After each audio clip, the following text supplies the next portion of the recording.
We got Brian online too, so we're good.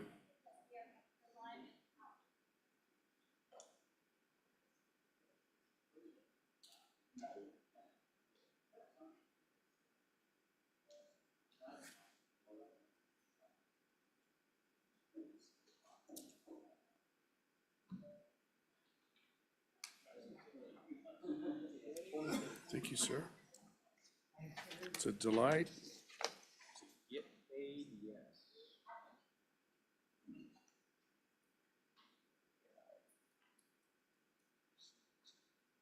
Oh, thanks. Well, let's call the meeting to order, everybody. Thank you for being prompt and coming back. Senator Barlow is talking to Leadership Wyoming, I understand, so he won't be joining this afternoon. He is excused. And we'll just get started. The next topic on our list is insurance. We have the Commissioner of the Wyoming Department of Insurance, Commissioner Root. Mr. Chairman, committee members, Commissioner Jeff Rood with Department of Insurance. With me is Ms. Tana Howard, my deputy. This is really more of just of an update of where we're at. When we met last in Evanston at the end of July, we talked about two bills that we had before you. One dealt with rate notification, and then the second dealt with filing of business rules with our department. It looked as if the committee wasn't interested in going in that direction, and that's fine. We went back, we looked at the bills, we talked with the industry a little bit, and we have since pulled the bills. Our plan internally is to actually look at some of the same information that we will pull on a smaller scale and see what is there. If that leads us to revive those bills and bring them back, we will. And if not, we won't. And so that's really what I just wanted to explain as to why you're not seeing what we talked about in Evanston. And so that's where we are. We're happy to answer questions. If not, we'll just sit back and wait because I have a very brief comment on your next bill that I'm dealing with mandatory reporting of fraud in insurance. Okay. Any questions for the Commissioner at this point? Everybody okay? The next bill is not your bill, but Josh, maybe you could present it from there or from wherever, and you might as well just sit there. You'll be the first one up to talk about it. So wherever you'd like, Josh, to your comfort. Sure, Mr. Chairman, I can do it from here if that works. That works for me. So, Mr. Chairman, this was a bill request. It was discussed briefly at our first meeting, I believe, but it wasn't actually requested until the last meeting in Lander. And it's a bill to require insurance fraud reporting. Just go walk quickly through the bill. Starting on page 2, you'll see the first portion of the bill deals with the definition of what constitutes insurance fraud. You'll see it's committed an act or omission committed by a person who knowingly and with intent to defraud commits or conceals. And then there's a list of different things. The first one in subparagraph A is providing false information related to a list of different things, and I'll just quickly go through those. An application for the issuance or renewal of insurance, the rating of an insurance policy, a claim for payment or benefit pursuant to an insurance policy, premiums paid on an insurance policy, payments made in accordance with the terms of an insurance policy or contract, a document filed with the commissioner or chief insurance officer of another jurisdiction, the financial condition of an insurer or reinsurer, the formation, acquisition, merger, reconsolidation, dissolution, or withdrawal from one or more lines of insurance or reinsurance, the issuance of written evidence of insurance, and the reinstatement of an insurance policy. Some of the other actions that could be insurance fraud include solicitation or acceptance of new insurance risks. If you know or should know that the insurer or the person responsible for the risk is insolvent, the removal, concealment, or destruction of assets or records of an insurer, and the willful embezzlement or other conversion of funds of an insurer, reinsurer, or person in the business of insurance, the transaction of the business of insurance in violation of law, or the attempt to commit, aid, or abet any of those actions. So that's that definition. That was taken from the NAIC Insurance Fraud Prevention Model Act. There are, in the staff comment there, a couple of alternatives you could look at. There's an example of Wisconsin's definition as well as the definition in Kansas. Moving on to page 6, Mr. Chairman, there's the requirement to report insurance fraud. Any person who's in the business of insurance and knows or has reason to believe that insurance fraud is being or will be committed shall report that fraud to the commissioner in the manner prescribed by rule within 60 days. And then you can just see there in the staff comment, we included the definition of business of insurance for anyone who's interested. Over to page 8, person who is engaged in the business of insurance shall fully cooperate with the commissioner in any investigation of insurance fraud. And then bottom of page 8, there's an immunity from civil liability. In the absence of malice, if any person who reports fraud under this section is immune from any civil liability. And just a clarification there that nothing in this section limits other immunity from liability already existing in the insurance law. And then finally, page 10, the department is directed to promulgate rules, and you see the effective date. That's the bill, Mr. Chairman. I'd take any questions. Okay, thank you very much, Josh. Questions for Mr. Anderson? Mr. Chairman. Mr. Co-Chair. So Josh, on the definition of fraud, of insurance fraud, sorry, you include 2 states. Why these 2 states? I'm assuming there's more than just 2 states with insurance fraud definitions. Mr. Anderson. That's a good question, Mr. Chairman. I didn't actually initially draft this bill, so I'm not sure why the drafter had chosen those 2 states as examples. Then you can't answer my follow-up, which is the best definition for us to use. No, Mr. Chairman, I think Okay. just some different examples that were found. I'm not sure on why those 2 were chosen. You might have other people in the audience who might answer as well. All right. Thank you. Anybody else? Questions for Mr. Anderson? Okay, let's go to the department. Department of Insurance, Commissioner. Mr. Chairman, as you noted, we're not the bringer of the bill, so we're neutral on it, but who could be against mandatory reporting of fraud? I don't know. My only point that I want to make is very, very minor, and it's on page 7. And on line 2, it says, the commissioner in the manner prescribed by rule of the commissioner, not later than.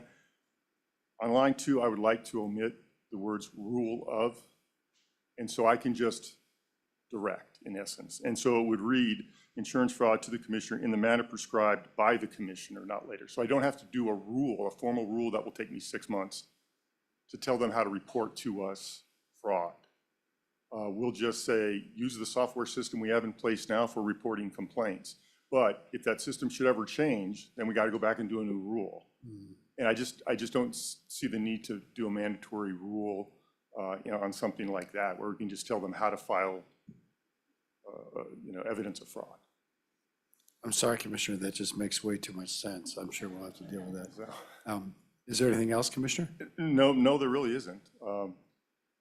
This is a model rule. I think maybe the reason there might be a couple of different definitions is because different states have different departments of insurance and different resources. Montana, for example, has gun-carrying investigators with badges, and they prosecute the cases themselves. That's one spectrum.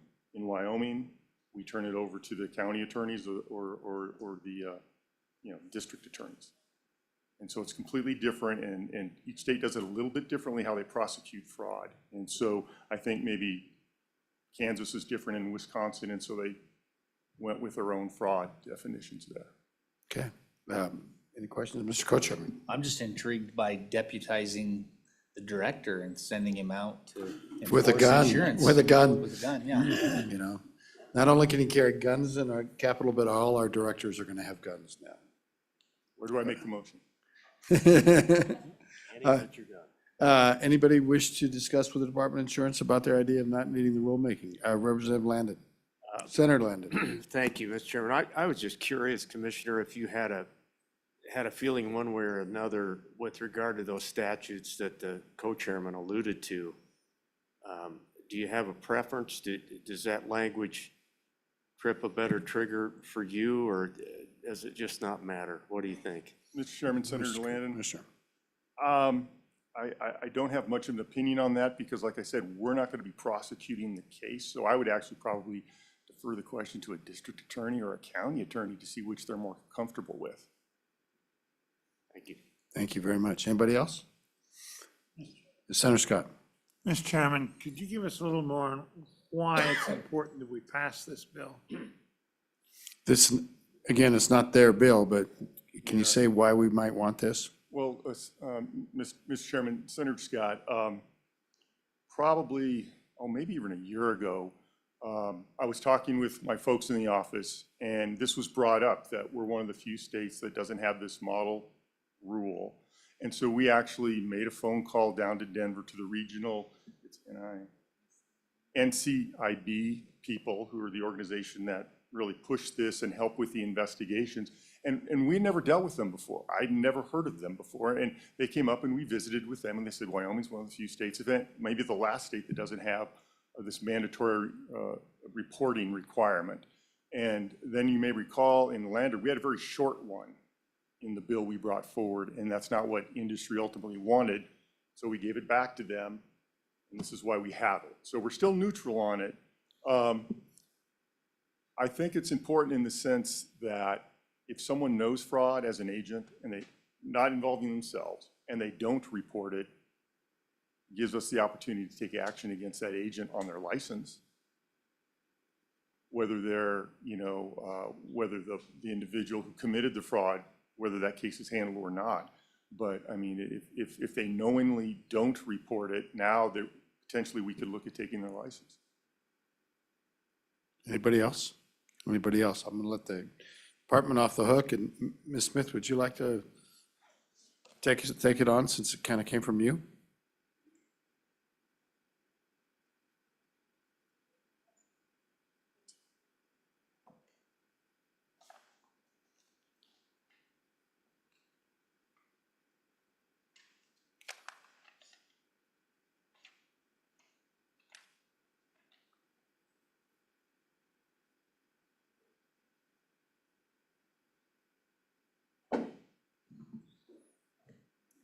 Go ahead, Ms. Smith. Good afternoon. Members of the committee, my name is Marion Smith.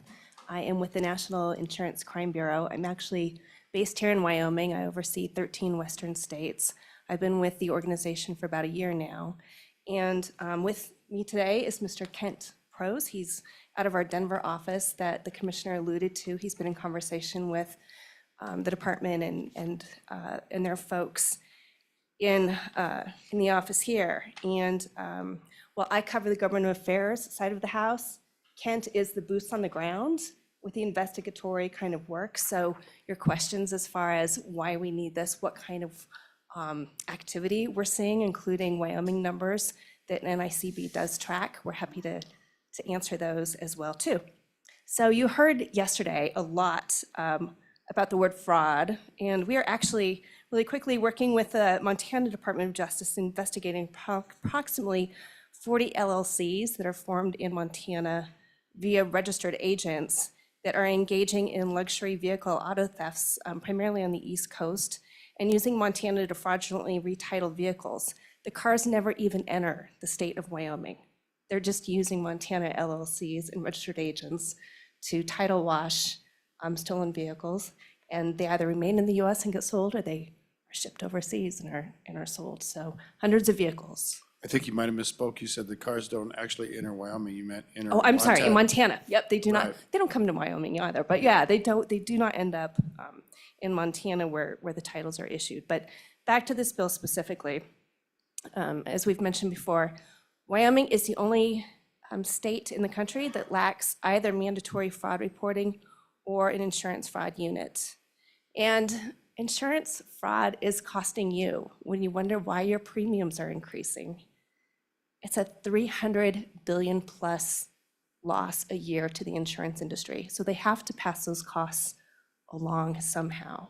And it's estimated that it's about $900 a year that goes to policyholders in their increases for premiums because of that 300 billion plus a year in fraudulent losses. So while we can't control fires and we can't control floods, what we can control is fraud. And so we certainly appreciate the Department of Insurance. We've been working with them on this bill, as the commissioner alluded to. You heard testimony earlier in the year from industry seeking immunity provisions. We think that this immunity is a good start. What I'll have you all take a look at are the immunity statutes from the Idaho statute that we believe holds members of the commission immune from civil liability, any person that's doing investigative work, ourselves, the National Insurance Crime Bureau that works very closely with law enforcement and the insurance industry when it comes to actually investigating those crimes. And LSO has a copy, and we would really appreciate you taking a look at that today. And as I mentioned, we're happy to answer any questions as to specifics as far as what we're seeing in Wyoming. Again, the numbers aren't large. We're a very small state. But you all are paying the price, and the criminals are smart. They take a look at the map, and they take a look at where they can do business. Or as we were talking over lunch, some really kind of crazy things. Our Highway Patrol is awesome. They've caught some really bad actors out there, but with that, we would really appreciate you taking a look at adding fraud, insurance fraud to our current statutes. And I would be happy to answer any questions, as would Mr. Prose. Do you want to take questions now, or do you want the gentleman to speak first? Thank you. Mr. Chairman, Senator Case, to answer Mr. Co-Chair's question, we would prefer Kansas in taking a look at the Wisconsin or Kansas. And the director did a really good job as far as explaining maybe why those two states. Wisconsin just came online last year. They do not have mandatory fraud reporting within their statute, but they do have a fraud unit. So we're kind of the last holdout states. So that being said, with Wisconsin being pretty new, we would prefer Kansas over Wisconsin. Thank you. Thank you. Do you want to take questions? Questions for Ms. Smith? Questions for Ms. Smith? How about if we hear from you, the gentleman?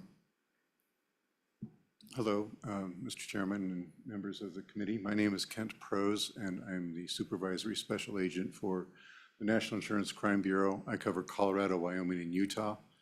NICB, I don't know if you are aware, it's a 112-year-old entity that was formed. It's a nonprofit. It was formed, like I say, 112 years ago, because insurance companies can't talk directly to each other because of antitrust laws. But about the time the second insurance policy was issued, fraud started happening. And so the insurance companies formed NICB predecessors in order so they can talk to each other regarding fraud. NICB has about 400 and some agents and employees. We cover all kinds of insurance fraud. Most of it is, we're also very involved in vehicle theft and fraud. Colorado, Wyoming, and Utah, we're very busy. NICB agents, there's 6 of us out here to cover those 3 states. In Colorado, all of our agents and analysts are sworn grand jury investigators with the state grand jury. We also partner with the Colorado Attorney General's office with their financial fraud unit and their special investigations unit. So all of our agents are generally retired law enforcement with a lot of investigative experience.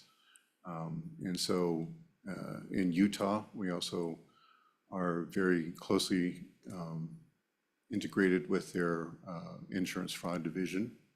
And we'd be very happy to work with Wyoming law enforcement agencies. Our vehicle agent has worked very closely with the Highway Patrol, and in fact was helpful in intercepting a couple of stolen Lamborghinis out on Interstate 80 earlier this year. Is that yours?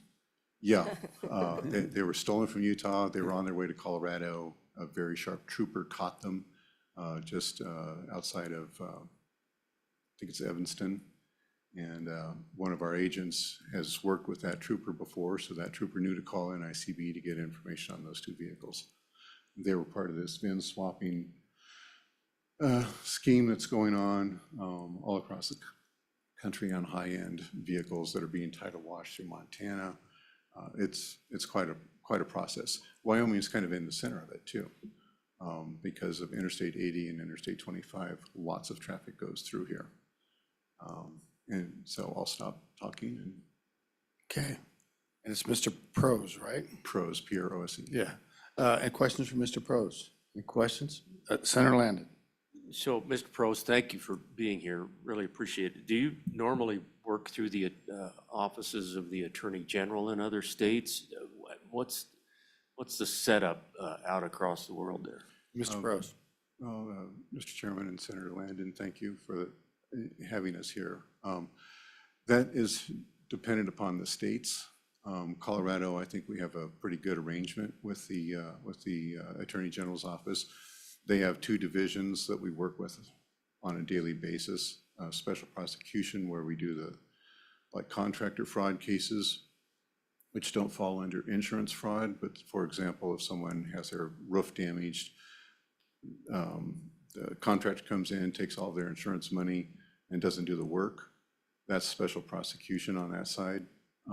If the insured tries to defraud the insurance company, that's where we go through them, the other side. In Utah, again, we're right in with the insurance fraud division and assist their investigations, again, on a daily basis. I'm in the Northwest region, which includes Washington, Oregon, Alaska. Each state is different. Most of the states, I believe, in the West, they work directly with district attorneys, some through the Attorney General's office, some through Department of Insurance, like Utah. Anybody else? Any questions? This amendment, is this coming from you guys? Mr. Chairman, it is.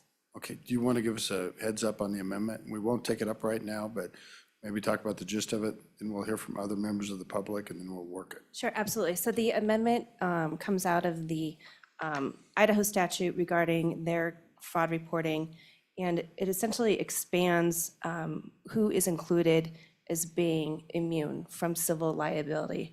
So it increases it to include, I've gotten old here, I apologize.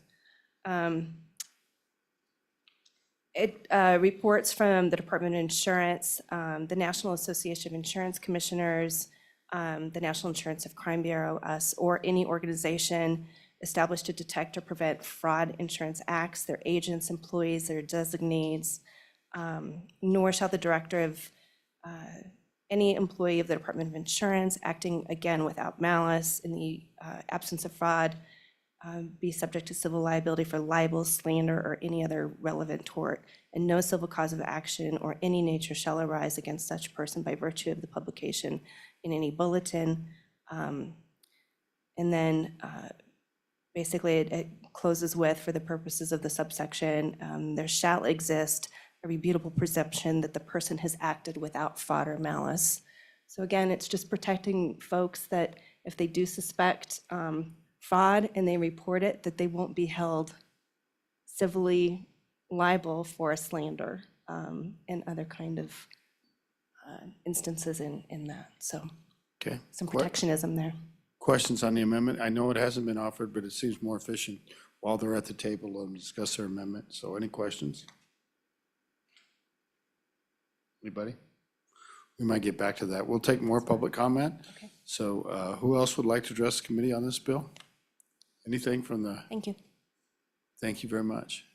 Anything from in the room? Anybody raise their hand if they'd like to address the committee? Anybody online?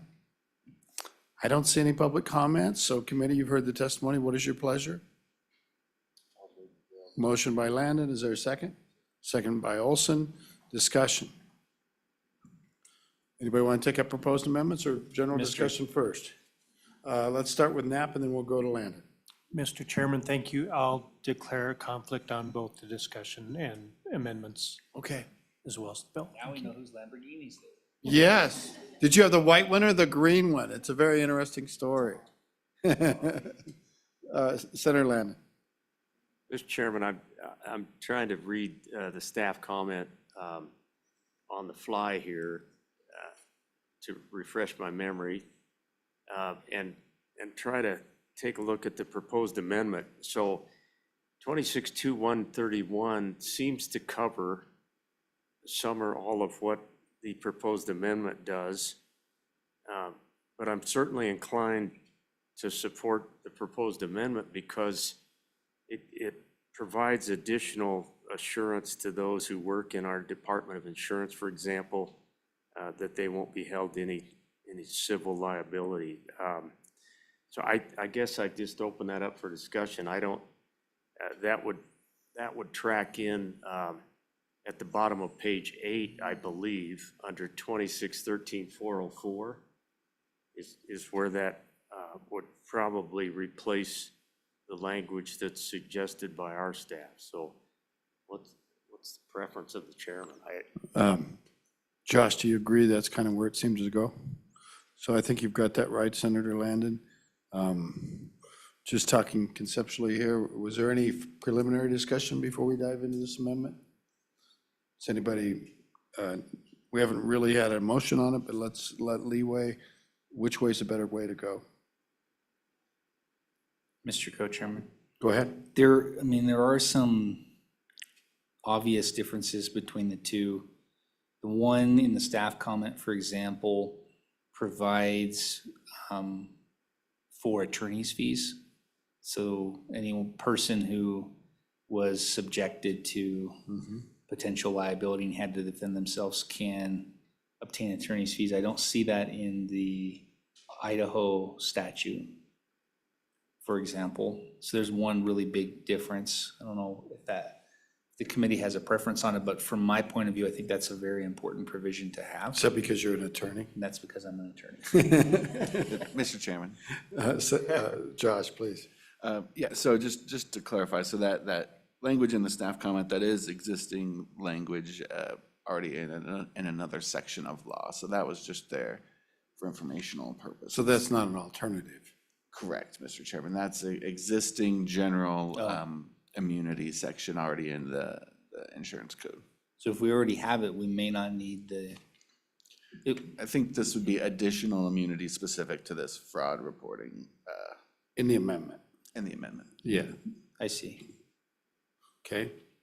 Mulling that over. Any further general discussion? Any further general discussion? Does anybody want to offer the amendment? Got it by Ottman. Is there a second? Looking for a second on the amendment? Got a second over there. So discussion on the amendment. So just to pick up on the previous discussion, there would still be the attorney's fees and another part of statute and et cetera. This is just some more verbiage and more specifics, it would appear, including slander or other torts.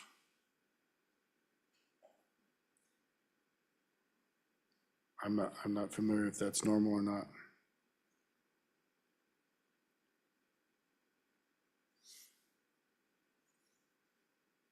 Josh, you looked at this amendment?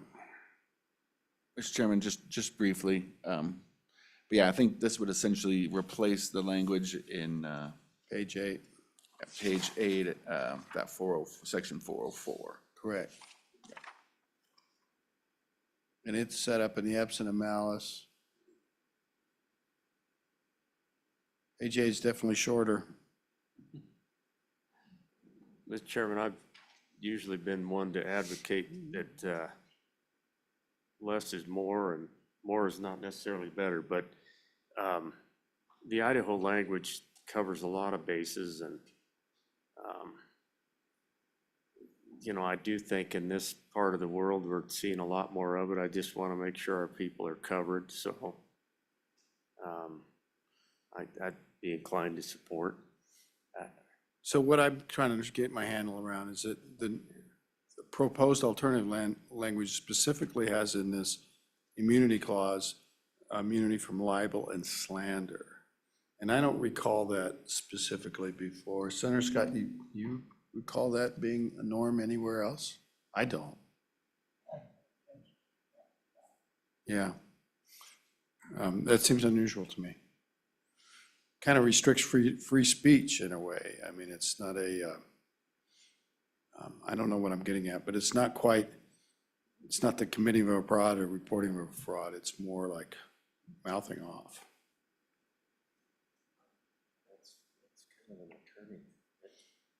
Well, your existing, Mr. Chairman, Go ahead, please. the existing provision that's in the bill, 404, says on line 16, line 15 to 16, shall not be subject to civil liability. So it's, I mean, it includes slander and liable as part of a civil liability. So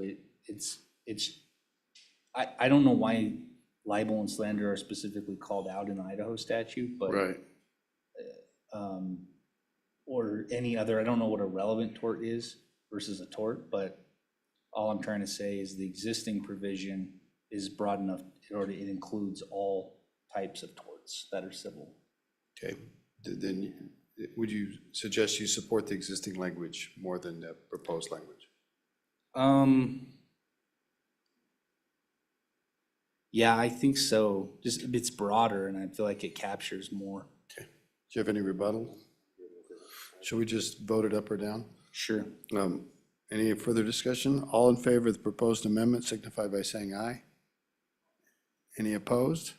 Looks like that amendment's failed. Back on the bill. Any other proposals? Doesn't preclude you from trying again. Any other proposals on this bill? I do. Yes, sir. Ms. Smith mentioned that the Kansas definition of insurance fraud was their preference. Okay. So I would go ahead and make the motion. I'm trying to find it in the staff comments now. It was the first one on page 6. I think it's 6. Yeah, So Kansas is lines 8 through 27 in the staff comment. yes, so I would make the motion to replace the Model Act definition of insurance, fraudulent insurance, and replace it with the Kansas law. Okay, just to be clear, Josh, you got that? Got a second by Landon. Discussion? Discussion. All those in favor signify by saying aye. Aye. Opposed, no. Amendment's carried. Back on the bill. Back on the bill. Anything else on the bill? Anything else on the bill? Call the roll on the bill, please.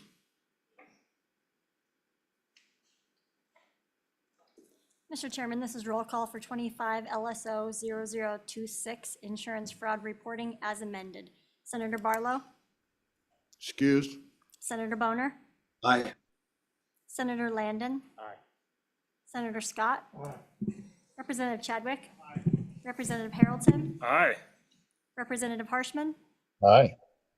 Representative Knapp. Conflict. Representative Newsom. Representative Ottman. Aye. Representative Wiley. Representative Yen. Aye. Co-Chairman Olson. Aye. Chairman Case. Aye. 12 aye, 1 excused, 1 abstained. And, okay, thank you very much. That bill is passed. You'll get your other bites at it in the future, so good job. Thank you very much. The next bill for our consideration is we're in the area of telecommunications, and so we were going to get an update on the 911 outage reporting. Who's going to give us that update? Yes, there you are. Mr. Smolinski, welcome. How are you? This guy's been working hard, you guys. He really has. Mr. Chairman, Is your microphone on, sir? it is. Hear me okay? Yeah, there Okay, you go. Mr. Chairman, Nate Smolinski, I am the 911 State Coordinator, also the Statewide Interoperable Communications Coordinator, and the last hat I wear is the WIDOT Chief Technology Officer. So just kind of give a little bit of an update of some of the work that we've done, kind of a follow-up from the meetings that we had in Lander and Evanston. And just as a reminder, we heard from local PSAPs across the state regarding some of the challenges and impacts to the communities when 911 system outages. Notifications were not being effectively delivered to the PSAPs. Mr. Chairman, committee, if I do speak in too many acronyms, please tell me to slow down. I'll be happy to. So We're a little better than when we started off this season, so. we're getting there then. Yeah. As a takeaway from the Evanston meeting, we scheduled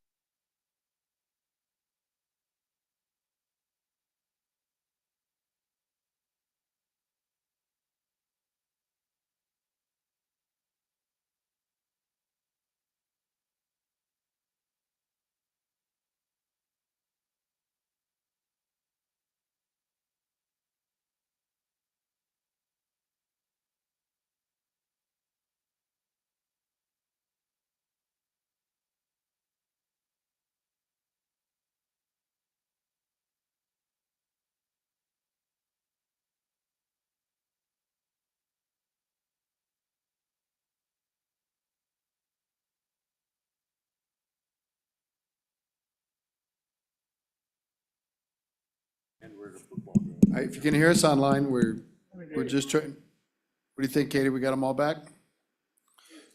Let's Chairman? try you, Mr. Smolinski. There you go. Very good, Mr. Chairman. So as I was saying, as a takeaway from the Evanston meeting, we scheduled and hosted a 911 education session on September 20th. We heard from additional stakeholders, as well as some additional details on the challenges surrounding this topic. We also covered some of the other topics as well. In discussion with the stakeholders and the carriers, what we really felt like is the other topics outside of the outage reporting really had some more work to be done. And that was part of the takeaway that we had during the Evanston discussions as well, when we presented some of that information to this committee. And just as a reminder of those additional topics, we talked about funding, raising the ceiling on the existing fee, as well as establishing a single point of collection and distribution of the fees themselves. We also talked about planning a migration into next generation 911 and providing more authority to the Public Safety Communications Commission to navigate this effort. Meanwhile, what we also have taken on is seeking efficiencies in that migration to NG Next Gen 911. We actually have a meeting coming up with the Public Safety Communications Commission middle of November. I think it's the 12th or 13th in Casper, where we actually have some vendors coming in to speak about some of those efficiencies. And this kind of wrapped itself around the discussion of regionalization of PSAPs. We are exploring some technology benefits that we can handle there. We really want to be able to present this. I'd encourage any of the committee members, if they are interested in that topic, I'll be happy to extend those invites to that commission meeting. Taking away, we decided that we're going to continue to work with the carriers, the PSC, the PSCC, WASCOP, WCCA, as well as the PSAPs, and hopefully this committee as a possible intern topic to kind of touch base and expand upon those three additional topics that I had mentioned. I will kind of follow up here and say that since we started these discussions at the previous meetings in April as well as in July, we have seen an uptick in notifications to the PSAPs regarding some of the outages. Some of this has been because of FCC rulemaking, but also we feel that we're kind of telling the story more, and we're establishing a little bit better partnership with the carriers that where notifications are happening to the PSAPs. We do have more work to do, and part of that is what we're going to talk a little bit about when we actually discuss that draft bill and what that would look like with rules and the kind of information that our PSAPs really need in order to be effective in notification and reporting out to our citizens.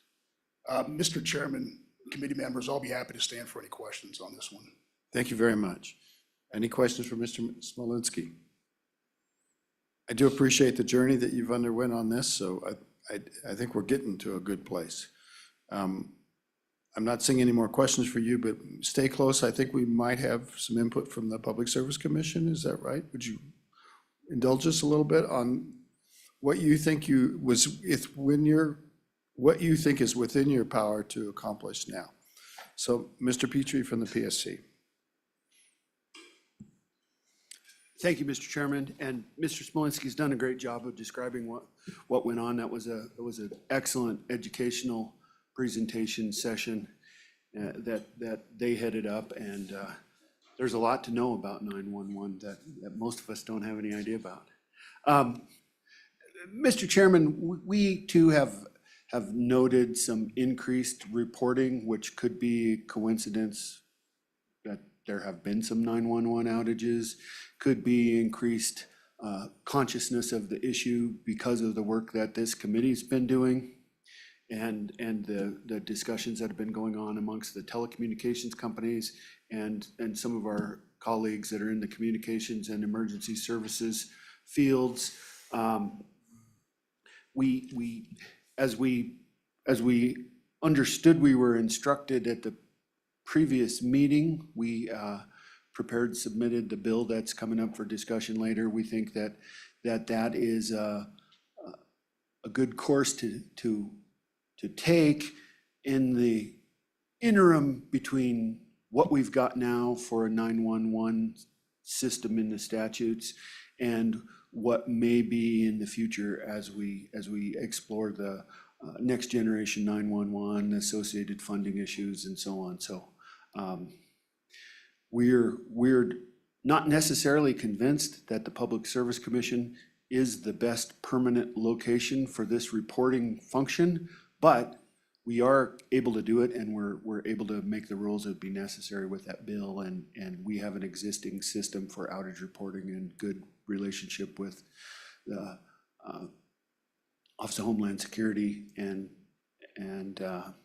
the carriers and operators as well, so. Okay, thank you very much. Are there any questions for Mr. Petrie at this time?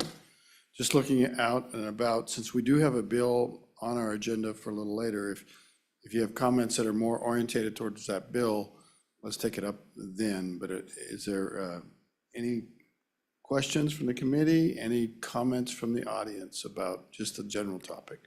Or can we, I'm kind of trying to encourage you to wait till we have that bill on the table, if that's okay with you, just to save time. Okay, I think we're good for right now. Stay close. I guess we're done for the day. Oh, wait, there's this little thing called Wyoming Telecommunications Act revisions. Is that, do we have something from the LSO? You're on the list, but. Well, it's listed separately. Okay, should we take it up now, since it's fresh? Okay, is that okay with everybody? All right, go ahead, Josh, 911 service reporting. Sorry, I follow what they tell me to do, you guys. That's the whole secret. Sorry, Mr. Chairman. So 911 service reporting 25 LSO 297. This came kind of, as was discussed just before now, out of some of those discussions following the Evanston meeting. Beginning on bottom of page 1, it adds a new reporting requirement. Any service supplier who owns, operates, or controls any communications equipment necessary for the operation of 911 emergency reporting systems shall, if the failure of the communications equipment disables, impairs, or degrades the operation of 911 system to a degree that material affects emergency communications, shall report those interruptions of service as required by rules promulgated by the Public Service Commission. Then section 2, there's some amendments to the existing reporting requirement related to revenues. So it changes the effective date of that section. Previously, it had expired in June 30th, 2019. This would just make that an ongoing reporting requirement, and it changes it from a fiscal to a calendar year. And then also requires Public Service Commission to promulgate rules in consultation with the governing bodies and also the Wyoming Public Safety Communications Commission. That's the bill, Mr. Chairman. Thank you very much, Josh. Any questions for Josh at this point? Any questions, Mr. Smolinski, did you want to talk about this bill? Sorry to throw you that curve earlier.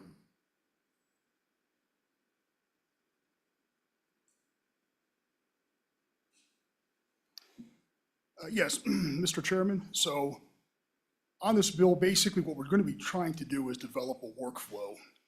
And this really is working for our service suppliers, which are the carriers, and working with the PSE to establish rules.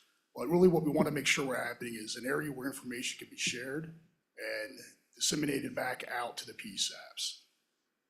The rulemaking process, and I'll let Mr. Petrie speak about that a little bit since we'll be doing that with the PSC.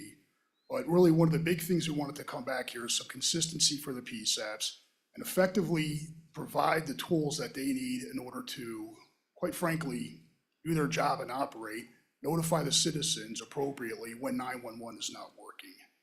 And I think with that, I'll hand it over to Mr. Petrie for a moment here. Go ahead, Mr. Petrie. Thank you, Mr. Chairman. This was, I'll talk about the 911 aspect of this, 911 outage reporting aspect of this, rather than the tax or the Okay. fee matter. This is as simple as it looks. It's, the concept here is to provide the Public Service Commission rulemaking authority under Title 16, where the 911 emergency services sections are in the statutes, so that we can go through a PSC rulemaking process to establish the criteria that would require reporting of reporting by service suppliers in relation to the 911 emergency reporting system. Those are definitions that are already exist in Title 16, and we utilize those in this draft just for the sake of simplicity and consistency.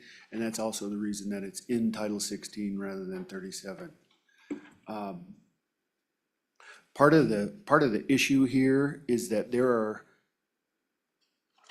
are service suppliers who are otherwise not connected with the Public Service Commission at all. And so we have no rulemaking or other power to implement any kind of outage reporting requirements under the existing provisions in Title 37. So this is giving the PSC a little bit of a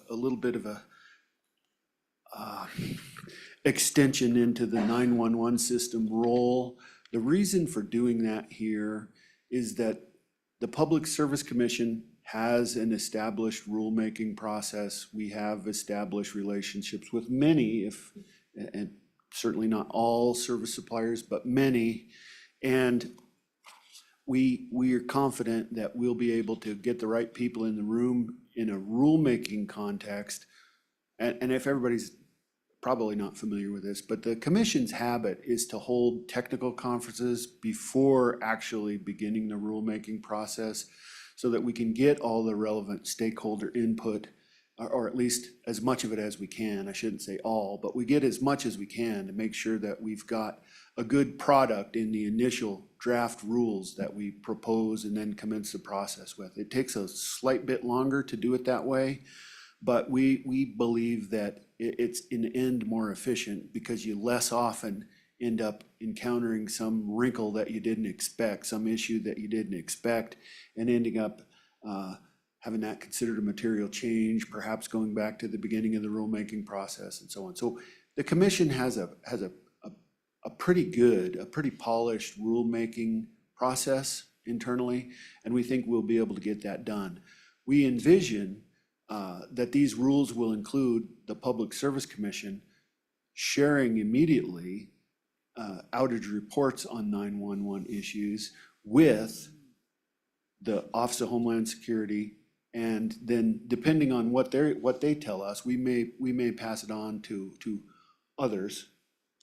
But certainly it would be the Wyoming Office of Homeland Security. They have communications downstream with county emergency management folks and other emergency services operations around the state. So that's a good way to disseminate that. And we already, at the commission, maintain a 24-hour-a-day, 7-day-a-week outage reporting cell phone. So hopefully the cell phone isn't out, but it generally works. Thank you. Thank you, Deputy Chairman. Questions for Mr. Petrie? Representative Ottman? Mr. Chairman, Mr. Petrie, thank you, you guys. This is a little bit above me. I appreciate the procedural and policy, so if my question isn't pertinent, please just let me know. But it seems as though with service, and maybe this is what you're talking about, is trying to get the other ones on board. I have had it at home to whereas my phone is dead. It is just dead. The internet, it's an internet phone which was required for service, for online service, and it is dead. So there is no way I could call 911 if I had to. The only way I've been able to get any kind of results is to actually have another cell phone. So is that kind of what we're addressing here, or is that another issue? Mr. Petrie, Mr. I think you're Chairman. going down the rounds more of network-related outages, but go ahead. Well, Mr. Chairman, Representative Ottman, I think there's something of a connection here, though, to what we're talking about. So one of the issues that was discussed at the outset on this topic was the position that I believe is shared by many of our emergency services folks and the people that run the PSAPs, that the federal reporting thresholds for 911 outages are not appropriate for rural or some people, like at the FCC, I think they would call us a frontier state. So our population density is so low that you can have an outage that to us seems like a very big and protracted deal, but it doesn't total up the amount of customer minutes or subscriber minutes of outage.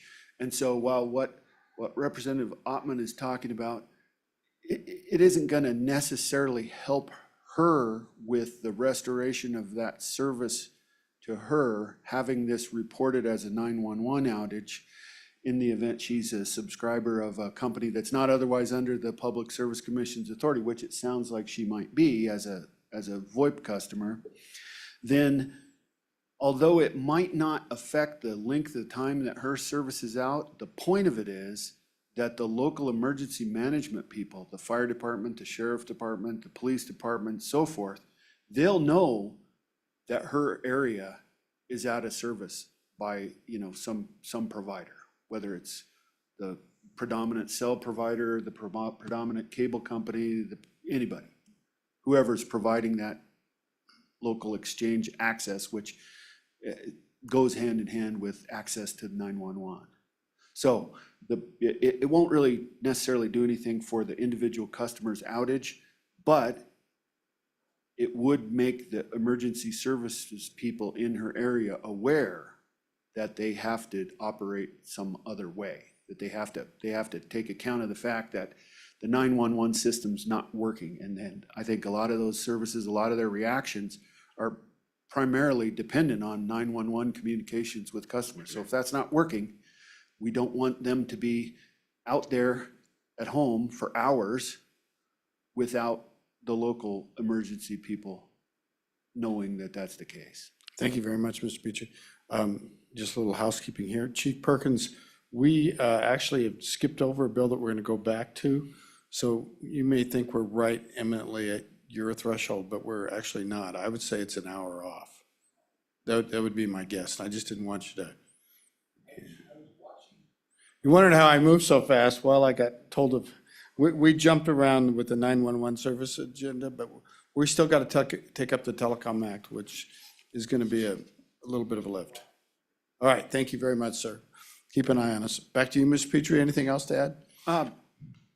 That's really the main point, Mr. Chairman, that the FCC's thresholds are judged inappropriate by much of the emergency services community. The other thing is that 911 outage reporting, some we get, many times we don't. We end up finding out about 911 outages in a roundabout way a lot of times. And we'd like to we think it would be better if that were regularized and everybody formed the habit of reporting those instances when citizens are out of 911 service. Fair enough. We agree that the FCC's thresholds are not a particularly good fit for Wyoming. We're quite different than a lot of the rest of the country. All right, thank you. What else did you have? Go ahead. Then the revisions to 16.9.103, we Just the taxation or the expenditure reporting? yes, and that is intended to correct an expiration problem where the Public Service Commission collects from the local governing authorities a report on their revenues and expenditures for 911 surcharge. And it seems that that is useful information to have as we move into the future of examining the 911 system further. And although we have continued to receive this information from the local governing authorities, technically the statute has let it expire. Thank you, Mr. Petrie. Questions for Mr. Petrie on the second point? Any questions? Mr. Petrie, I think I was the source of this original legislation. And my opinion is that it has been filled inconsistently by the reporting entities. Is it the commission's intention to try to get more uniformity in those reports and make them more useful? Mr. Chairman. Back to you. It is, and I'm sure you do remember this. In the initial collection of data here, it was so varied across the local governing authorities that it was hard to make any use of it. I think it was delivered to you in kind of a chaotic state, perhaps, because that's what the data look like. And yes, I think that is our intention, Mr. Chairman, too. Right? Will you Try need to further standardize. rulemaking to accomplish that, or do you think you can just kind of nudge and control to get it that way? Mr. Chairman, based on the level of cooperation that our staff has reported to me, I think that we can very likely nudge it by the distribution of forms that will uniform the reporting. It's great. Thank you very much. I'm glad to hear that. Anything else on this bill from the two of you?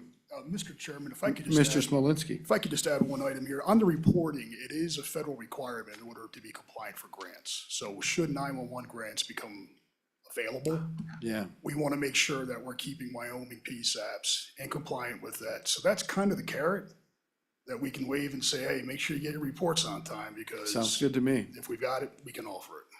Yeah, and we'll all learn a little bit about what's the best way to do things in the future if we get good reports. So thank you, sir. Anything else for these two gentlemen?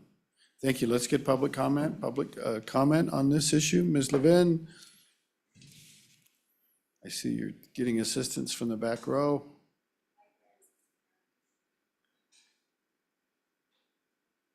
I thought you used to have a lot more friends. Ms. Levin, the floor is yours. Thank you, Mr. Chairman. Jody Levin here on behalf of Charter Communications. So this whole topic of 911 reporting has taken a bit of deciphering to actually figure out precisely what we're talking about. There's a big difference between a 911 outage that takes down the 911 core operating system versus a general service outage that may be impacting your ability to make outgoing calls, therefore you possibly can't make a 911 call. So in the industry, that differentiation makes a big difference when you start talking about 911 outage reporting, because to the industry, they think you're talking about the core 911 system. I don't necessarily believe that's what the PSAPs are talking about, and I don't believe that that's what Commissioner Petrie is talking about. They're talking about trying to get reporting when there's a general service outage that also impacts 911 service. So in that instance, the federal definition is 900,000 user minutes, and that was negotiated with carriers at the federal level over several years to find what seemed to be a reasonable reporting threshold. So for instance, if we're in Cheyenne and there is a major service outage, not of the 911 network, but a major service outage that takes down your ability to make outgoing calls, you might be able to trigger that 900,000 threshold pretty quickly, just because of how many people are in this area. But if you look at my neighborhood and someone happens to back over the pedestal that takes down service and it's impacting 20 customers, you're gonna be a while before you hit 900,000 user minutes. So that's been the dilemma that we've been trying to work through. If there's an outage that impacts the core 911 network, you have to report that within 30 minutes of realizing that there's been an impact to the core network. So the challenge that we have with this bill, my client reads this Says any service supplier who owns, operates, or controls any communications equipment necessary for the operation of 911 emergency reporting system. My client says, that's not me. That's not me. I don't own, control, or operate those elements of the system. There's a different entity that does that. So we're at a bit of a conundrum. We spent most of the interim with these entities believing that what we were talking about was the core 911 network. And as I said, I don't believe that that is the intent. I believe it is a broader interest. In that case, what Wyoming would be doing would be something very different than what most states do in the nation. Most states do not have reporting requirements for 911 that is tied to a general service outage. They have the reporting requirements tied to the failure of the 911 network. Because what may happen is my service may go down as a Charter Communications customer, but I can still pick up my Verizon phone and call 911. So you don't have an outage of the 911 system. You have a general service outage as a Charter customer that's impacting my ability to make calls. And that's the differentiation that we've been struggling with. And for my client, they believe that that 900,000 threshold that was negotiated over a period of time is appropriate, because you can imagine they operate in 42 states. If all of a sudden they're trying to report every time there's a general service outage that's impacting 911 service, it's an unattainable situation. So we're trying to be very sympathetic. We're trying to be good partners with the PSAPs and the Public Service Commission. There's a lot of confusion about what this proposal is intended to do. Thank you. Questions for Ms. Levin? Questions for Ms. Levin? Did you want to let the gentleman speak? You bet. Okay, let's do that. Go ahead, sir. Thank you, Mr. Chairman. Tim Kunkelman. I work for Lumen, also known as CenturyLink. I do regional government affairs work for the company. Do you work on the California Street building? I used to. I used to work there too. Did you? We don't have anybody there anymore. But keep going.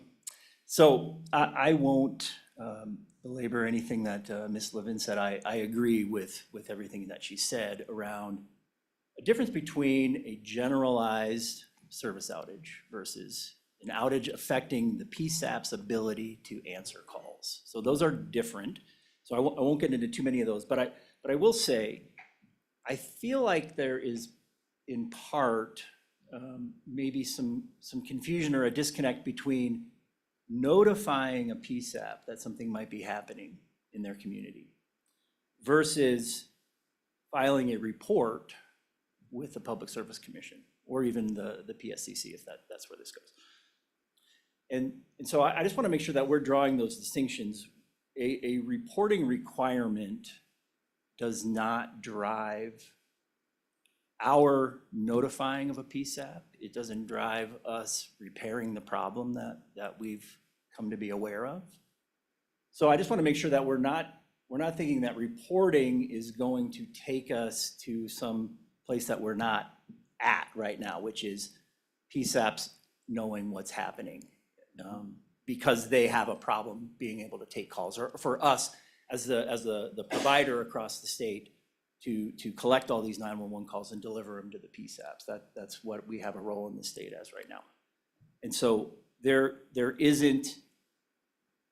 should just still be this distinction between when we're telling PSAPs that something's wrong versus telling the commission that there is something going on. Now, one thing that we could do, and we've done this in other places, and I heard Commissioner Petrie talk about this, they don't necessarily know what's happening sometimes in some of these communities because they haven't heard, but yet the PSAP has been told. So there are ways to notify secondary, tertiary recipients of these notifications. So that's something that could be done too, so that there is a way to at least disseminate some information that says, hey, we think that something's going on. And that's what it is a lot of times with the first notification is something feels wrong, we're not sure what it is, but we're gonna tell you we're looking into something. That could be the same kind of information that could be given to the commission as well. And then that would help with their communications with Homeland Security, because I do know that a lot of times Homeland Security is who reaches out to the commission, and then there are times that I will get a call then from the commission saying, hey, we heard X. Can you look into that for us? And then we go in and we figure out what was going on, and I get some information back to them. So some of that could be taken care of by just simply being part of the notification process and not necessarily a reporting process, which is just a different element and has different timelines that are associated with it, where you got 30 days later, you file a final report and things like that. So those are the concerns that we have as Lumen, and I share the concerns that Mr. Vin brought up about generalized service outages versus can a PSAP answer a call and dispatch help. Understand. Let's see if the committee has any questions. Committee questions along these lines?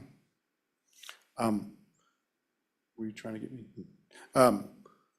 So just looking at the existing language, you would kind of argue, well, this doesn't really apply to us, but we haven't seen the rules that the commission puts out. Lots being put on future rules that you would help develop with the commission. Maybe it wouldn't apply to you, but Mr. Petrie, come on up here and talk to us about the gentleman's point about he doesn't feel that he really would apply to this based on section 1, 16.9.112. Now, you could write rules that say these rules apply to, and you could be broad, but let's drill down on this point right now. Is that okay, sir? If I might? Yeah, go ahead first. Some of these rules might apply to me, though. Yeah. As the 911 provider, whereas I've got two different sort of hats, if you will. Okay. I've got a general provider carrier hat that I sell services to residential and business customers.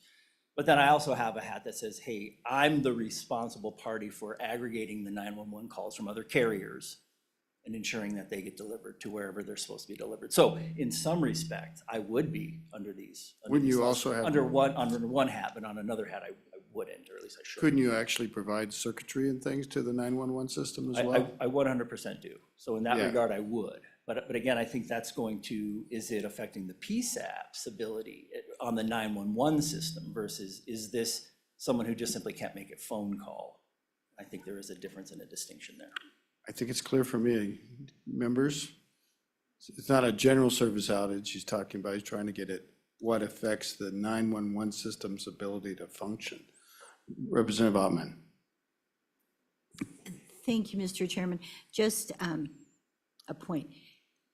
When Ms. Levin was talking, I remember in Evanston, the frustration that you had, and I noted it right here because, once again, I gave an example of what exactly you were talking about. So before you leave, would you, because Mr. Petrie's up next, would you give any thoughts on how you think that the PSAP and that can be fixed and that we could work together to get that done? I think she's nodding yes. Go ahead, Ms. Levin. So, Mr. Chairman and Representative Ottman, I mean, the request from my client is that we have consistent definitions so that entities know who is responsible to report, and that we don't create a situation where there's an expectation of someone reporting, they don't understand that they're the entity that should be reporting, and so no reporting occurs. And so part of that is looking at consistency with federal definitions so that everyone knows what providers need to be providing what information. To my colleague's point, you can be a wholesale customer of another entity, and is it that entity that is supposed to be doing the report if an outage occurs, or is my client the one that is supposed to be doing the reporting? And these are all the questions that industry is asking so that we make sure we all know kind of the rules of the game. And it is not clear to people at this point in time. So consistent definitions would help a lot. And I agree. We don't have a lot of options, though. I mean, we could go forward and let the technical conferences proceed and actually see what the rules and how they fit, and if we're happy then. But let's hear what Mr. Petrie says about this conundrum. Mr. Chairman, I'm not going to dispute at all what's been said about consistency with federal definitions. I will say, though, that this very simple proposal as far as the bill goes, this is about as simple as a bill can get. It's a short paragraph, but to be meaningful, it is definitely dependent on the existing definitions in Wyoming statute, not in the Code of Federal Regulations, not in the United States Code, but in 169102, there's a definition of service supplier. And so in this bill before you, any service supplier on line 12 on page 1 who owns, operates, or controls any communications equipment necessary. And service supplier, I think to Mr. Kunkelman's remarks, he would probably have at least 2 hats under that definition. He would fit within that definition of a service supplier more than one way. So there might be several different types of system failures or problems that would trigger a reporting by a company like Lumen, because it's not only the provider or offerer of 911 system equipment, database installation, maintenance, or local exchange access, wireless communications access. That's, pointing at the wireless companies who currently have no obligation to report anything to the commission, and the commission has no authority to tell them that they should.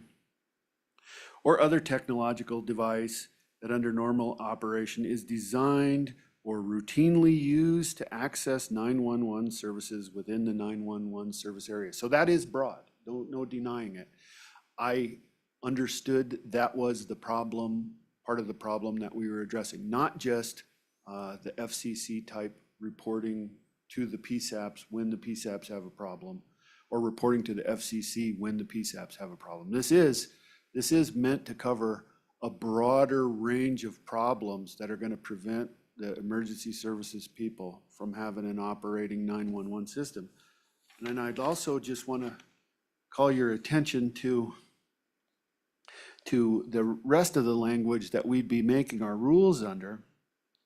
And it says, if the failure of communication equipment disables, impairs, or degrades the operation of a 911 emergency system, to agree that materially affects emergency communications.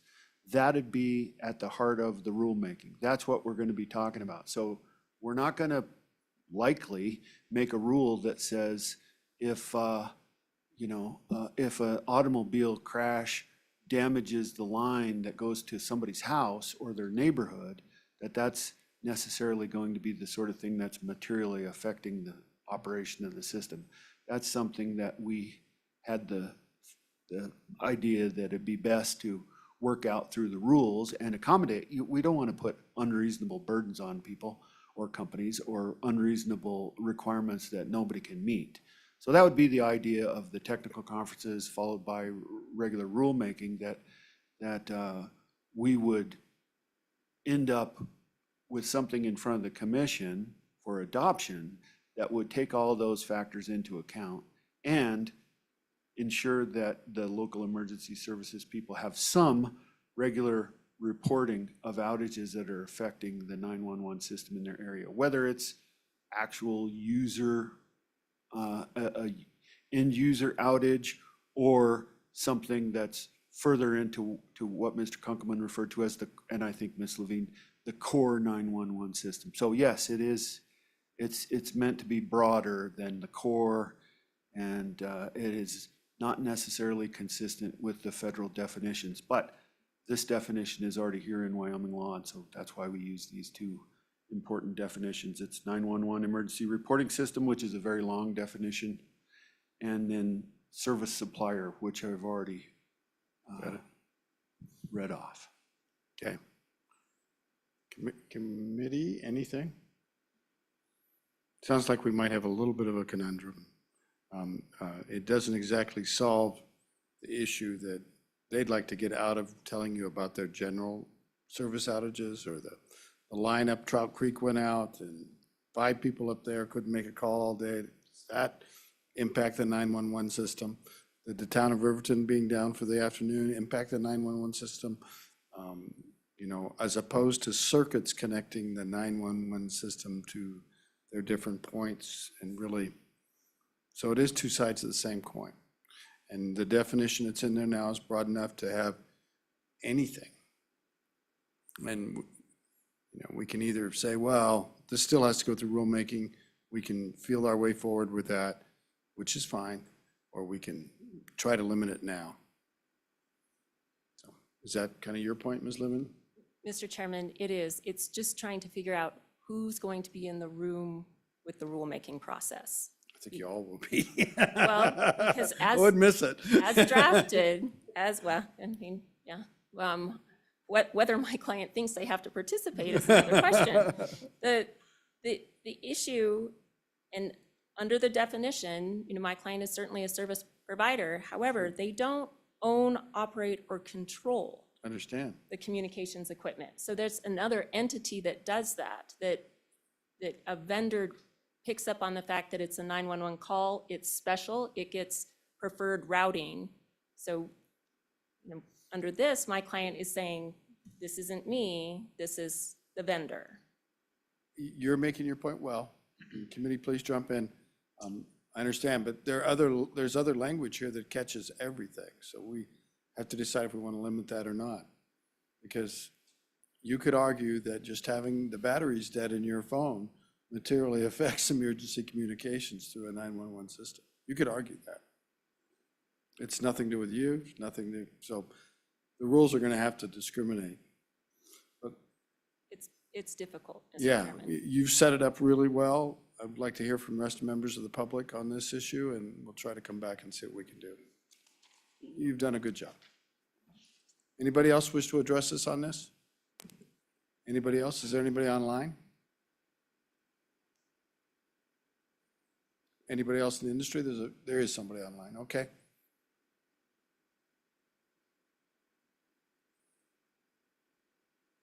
Hello, Mr. McLean. Not yet.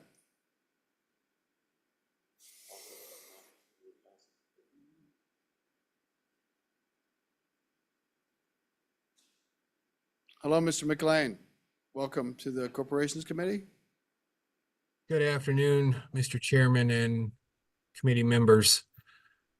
In discussing the outage reporting, again, my name is Monty McLean. I work for the Park County Sheriff's Office in Cody.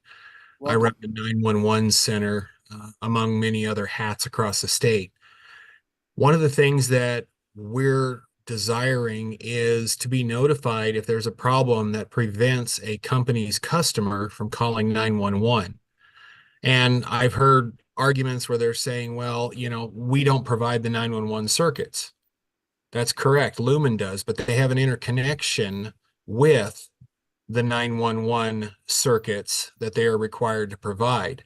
When we have these outages, we're notified typically because people are calling and saying, hey, I've been trying to call 911 and I couldn't get through. And then they're having to call us on our administrative lines. If we know about an outage, a small outage affecting a small town such as Meeteetse with 362 people is a big deal considering the fact that the median age in Meeteetse is over 65 years old. So as a result, we need to know if there is an outage preventing their customers from calling 911. It doesn't matter if it's a circuit outage with their company or a problem with the interconnection to 911. That is the issue that we're trying to get more and better notifications on. Is there a problem? Because I have methods and I have ways that I can notify the public 911 may not be working right now. Please call us at our administrative lines. We have backup cell phone communications. We even use Starlink satellites for emergency communications if need be.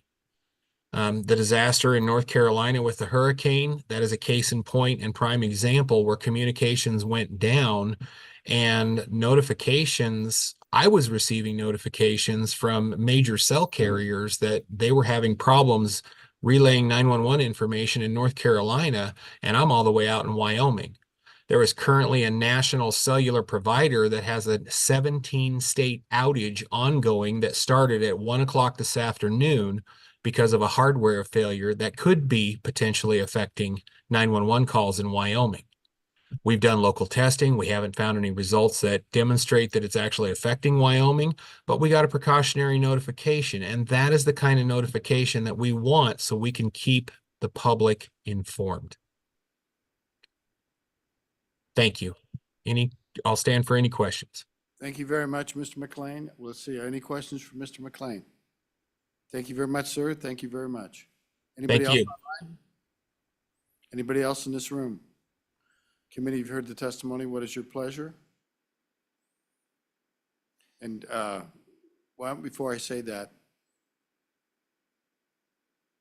it might be worthwhile to move this bill forward and let them keep working on it. Otherwise, we wait a year. Mr. Chairman, move the bill. That's just a professorial remark. So we've got a motion by Yin and a second by Newsom. Discussion. Go ahead. Just, Mr. Chairman, I've appreciated your comments, also those from the public. I mean, this is not quite what I expected to hear on this bill, or not sure the language is what I expected to see in the bill, but I will say this. One of the more important things that we do, I think, is to make sure that our people are safe and healthy out across this frontier state. So this is kind of a near and dear thing. I travel lots of times up through the good representatives country in the western part of the state. There's just a lot of concern for our people out in the middle of wherever. So this ability to get a hold of emergency services it's important. And maybe it's important enough that we require way more reporting, that kind of breaks me out in a rash. I don't like requiring, companies to have to over-report, but we don't want a 911 system that's down all the time either, especially in a frontier state when you could be an hour and a half from medical care. So you're right, Mr. Chairman, it's a little bit of a conundrum with this bill. So committee, there are tools we have. Right now, it's got an effective date of July 1st, 2025. You could pass the bill with a delayed effective date, but I'm not sure we want that. I think we really want to see the commission take a stab at these rules. Honestly, try to find out if something works for people. If it doesn't, I think we'll hear about it. Anybody else? Representative Harold? Thank you, Mr. Chairman. So I think one of the people expect when they put those three numbers into a phone that they're going to get someone on the other side. I mean, that's the honest truth. When you call 911, we talk about EMT services and stuff. Well, we understand we're in the middle of nowhere. Maybe that doesn't work. But at least if you dial 911, you're going to get someone on the other end. And if we don't have that, that's a serious issue. I also understand the issue that our providers have of, we're in the middle of nowhere. We got wildfires. We've got the road grader that turned around in the wrong spot. We got, whatever it may be. And now we've got a whole entire system down. So I think that's that balance and juggle that I kind of want to make known from our point of view is we understand the battle you guys both are fighting, the need for this 911 system to work. But at the same time, you guys going, we are in the middle of the West, and it is a little wild out here still. So, but I do believe that ignoring it won't fix it. And so moving forward, I think what we do have to do is say, what is it going to look like through reporting, through this infrastructure update, whatever it may be, that when someone says 911 and hits send on that cell phone or picks up their landline, they get someone on the other end. That's what we got to try to get to. So I do believe that this isn't something we can just ignore, but I also hear the frustrations on both sides. It's just a journey. It's got lots of distance to go if it gets out of here now. Anybody else on this bill? Any proposed amendments on this bill? Let's call the roll on this bill. Go ahead. We're not that big a rush. Representative Ottman. I'm sorry, could we amend, because I don't think it's ready for prime time either, but I know that there's been so many hours and so much time put in from the carriers and from different entities. It sounds like the PSC is ready to do what they can and to have them present something, rather than wait 2 or 3 years and have a whole bunch of people just like us having to go through this again. Just doesn't seem to make a lot of sense. So could we just amend the effective date to 2026?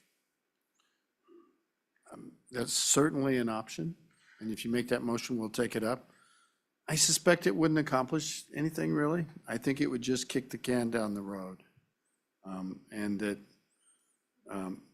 you know, if this is unattainable, Bill, its effective date is July 1. Let's just say it's a total wreck. The carriers disagree, nobody wants to do it. We'll be back and we'll take it up in the interim and we'll hear and we'll try to learn from this mistake. I'm worried if we just wait a year, then everybody goes home and we won't even pick it up to discuss it until next year. I'll take that back then. Okay. So any other proposed amendments? Any other proposed amendments? We're going to call the roll. Thank you. Mr. Chairman, this is roll call. Excuse me, for 25 LSO 0297, 911 service reporting. Senator Barlow, excused. Senator Yes. Boner, Aye. Senator Landon. Senator Scott, Aye. Representative Chadwick. Representative Haroldson, Aye. Representative Harshman. Representative Knapp, Aye. Representative Newsom. Representative Ottman, Aye. Representative Wiley. Representative Yin. Aye. Co-Chairman Olson. Chairman Case. Aye. 11 aye, 1 no, 2 excused. So it might get tweaked in the process and might see something different. Otherwise, it might pass and everybody will be here about July 1. We'll see. All right, let's move to our next bill. With that happy note of everybody being happy, let's hear from about the Wyoming Telecommunications Act. Committee, do you want Josh to go through the act at a high level before we begin? Josh says no, he doesn't get a vote.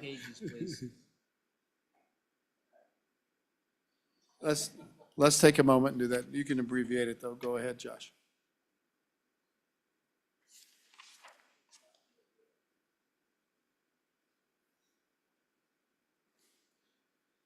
So, Mr. Chairman, this is 25 LSO 203. You might remember the telecom working group went through a red line version of this at the last meeting. It wasn't in LSO form. We did a draft and then did send it out to that group, and they made a few changes to this, changed slightly even from the language that was shown in Evanston, mostly non-substantive changes. I just wanted to note that to anybody that was following along. First thing, Mr. Chairman, is it extends the sunset date. Currently sunsets July 1, 2025. That's extended to July 1 of 2031. Beginning on page 3, we changed some definitions. The first definition is essential telecommunications service. You'll see most of the existing language is repealed, leaving then on page 4 just switched access and local exchange service as new subparagraph F.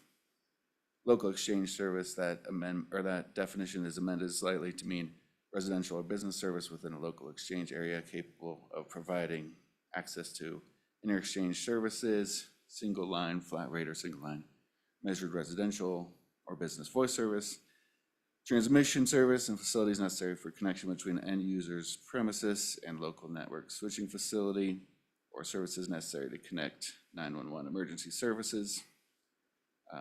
We add the word essential to non-competitive essential telecommunications services, and that change is made throughout the bill, and then clarifies that it's at locations which have not been found to be competitive. Universal service means the general availability of local exchange service. You'll see beginning on page 6, we're deleting the definition of supported services, and that goes on for several pages. And just noted in the staff comment that stricken language won't be in the final version of the bill, but just shown here for your information. We add a definition of broadband internet access service, and you'll see in the staff comment there, there was a request at that last meeting to identify how the bill could be amended to remove broadband provisions. Those are in 3715-413, which we'll get to, but you'd also could remove that definition. And then, Mr. Chairman, there's also a new definition of non-competitive local exchange service. One of the big changes of the bill is in 3715-104, services regulated by the title, where it says, except to the extent otherwise provided in this section, the provisions of the title shall only apply to non-competitive essential telecommunication services. And then we go on to say all telecommunication services shall be subject to contributions to the Universal Service Fund, requirements of several different sections of the law, and the requirements of 3715-105 for voice over internet and IP services, as well as the amounts levied to the assessment pursuant to 37-106 through 109. You can see then a lot of the existing language there is deleted as it's changing how that section is organized. Over to page 15, the provisions of this title do not apply to telecommunication services using radio spectrum, cellular, or wireless technology except as provided in these paragraphs, which are to the extent permitted in accordance with the requirements of federal law, terminations of eligibility for distribution of state universal service funds, required contributions to Universal Service Fund, and again, that same assessment that was previously mentioned. Subsection C, the provisions of this title do not apply to telecommunications by the Department of Enterprise Technology to private healthcare providers or to private telecommunications networks. For determination of competitive services, again, it adds that language requiring or providing for determination of competitiveness at certain locations, and then provides that a location deemed to have competition shall be ineligible for Universal Service Fund, except that the carrier may continue to receive service support, universal service support for non-competitive locations. And again, that change above, you'll see in the staff comment on page 18, that was slightly revised from what was presented in the Evanston meeting. There was a new subsection J that is no longer reflected in this bill. Mr. Chairman, most of the changes over the next few pages are just making changes to the conform with the new definitions at the beginning. On page 20, some changes with how price schedules are filed with the commission, primarily that it can be filed in an electronic format, and on page 21, that it can be a simplified format, not required to comply with the tariff formatting standards previously adopted by the commission. Again, on page 22, we add a reference to federal law, and that clarify that the commission can adopt rules and regulations related to rates, terms, and conditions of wholesale service. Next few pages, or next couple changes are just mostly conforming.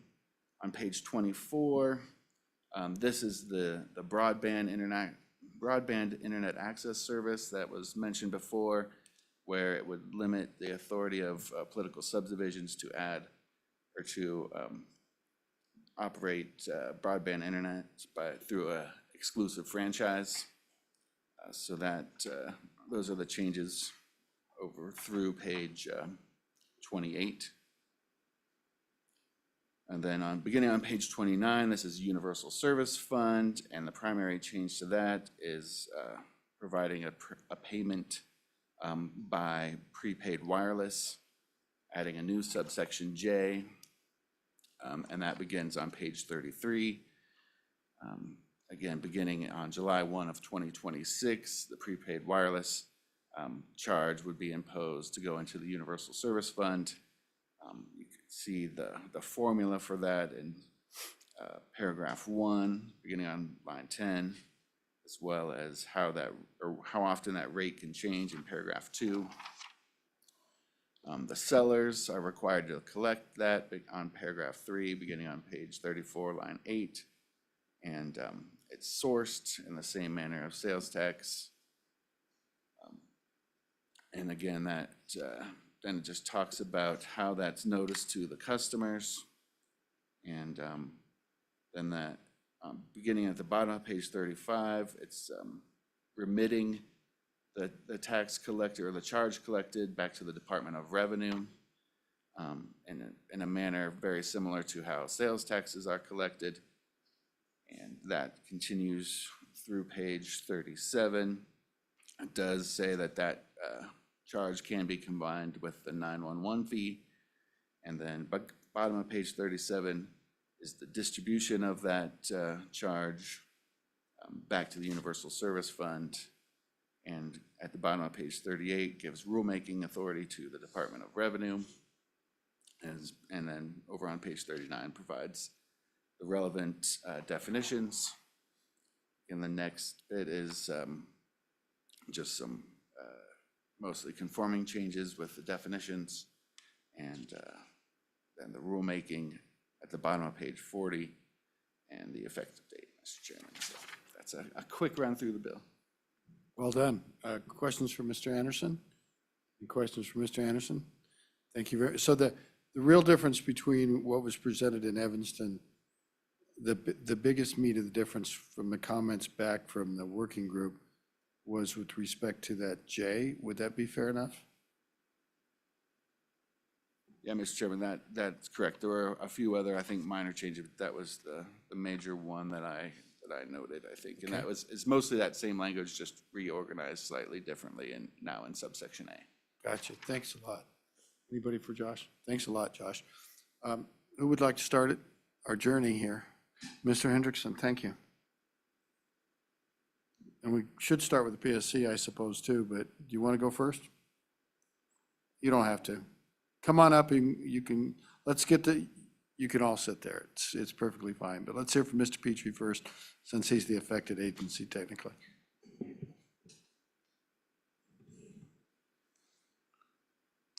Thank you, Mr. Chairman. Again, Chris Petrie with the Public Service Commission. Mr. Chairman, this bill in front of you is a product of a great deal of work done by a working group, as you know.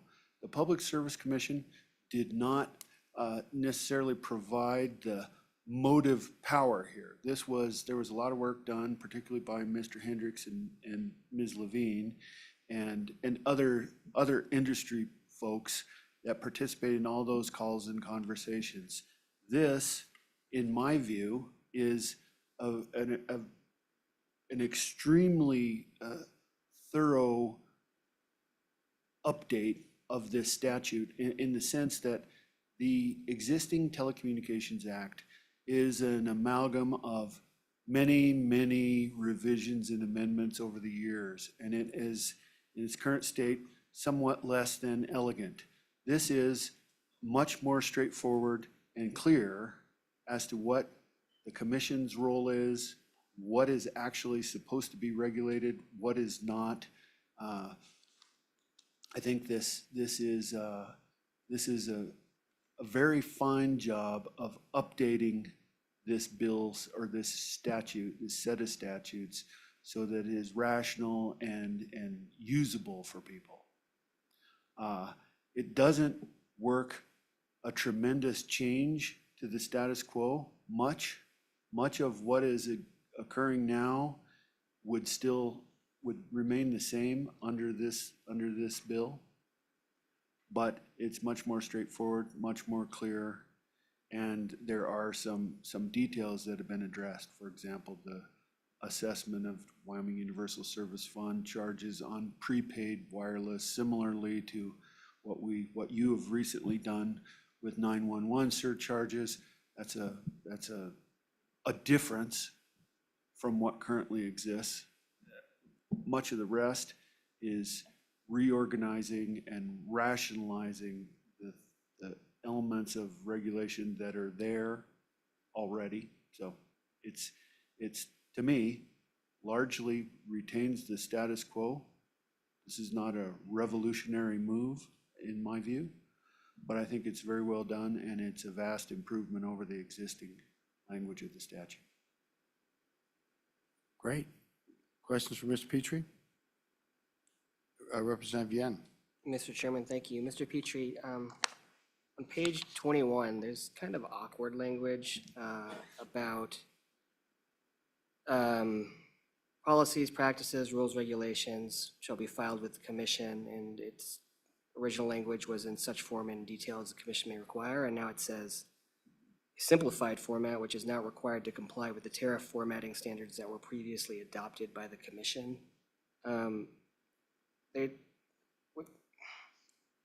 Are you guys going to pass new rules on what that format will look like? What will the result of that language be? Mr. Petrie?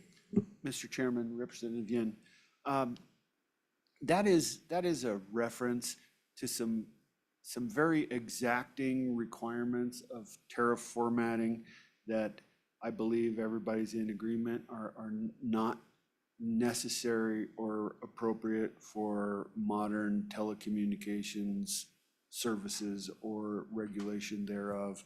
And so to the extent that there's a need to adapt the rules to this language, the commission would of course do that. And some of you know, there are some very fine points with utility tariffs that are useful and necessary in some contexts, but I think through the discussion, there's agreement that they're not particularly helpful or worth the effort in the modern telecommunications context. Anything else? Anybody else for the Deputy Chairman? Thank you. Let's hear from these folks from the industry that apparently have done all the work. Who goes first? Mr. Chairman, members Mr. of the Hendricks. committee, Jason Hendricks with Range. We're a communications provider in a number of areas of the state, and also a member of the Wyoming Telecommunications Association. So just wanted to remind you first who was part of the working group that's been meeting for the last 6 months. Rural providers, specifically the Wyoming Telecommunications Association and their members, competitive wireline providers, wireless providers, AARP, the Wyoming Farm Bureau, the Wyoming Office of Consumer Advocate, and the Wyoming Public Service Commission. I'm going to just summarize some of the main changes to the act, and then specifically address the changes from 202J to A that were referenced in the staff comment. So first of all, there were a lot of cleanup and clarification changes to make it clear that it's only local voice services that are supported.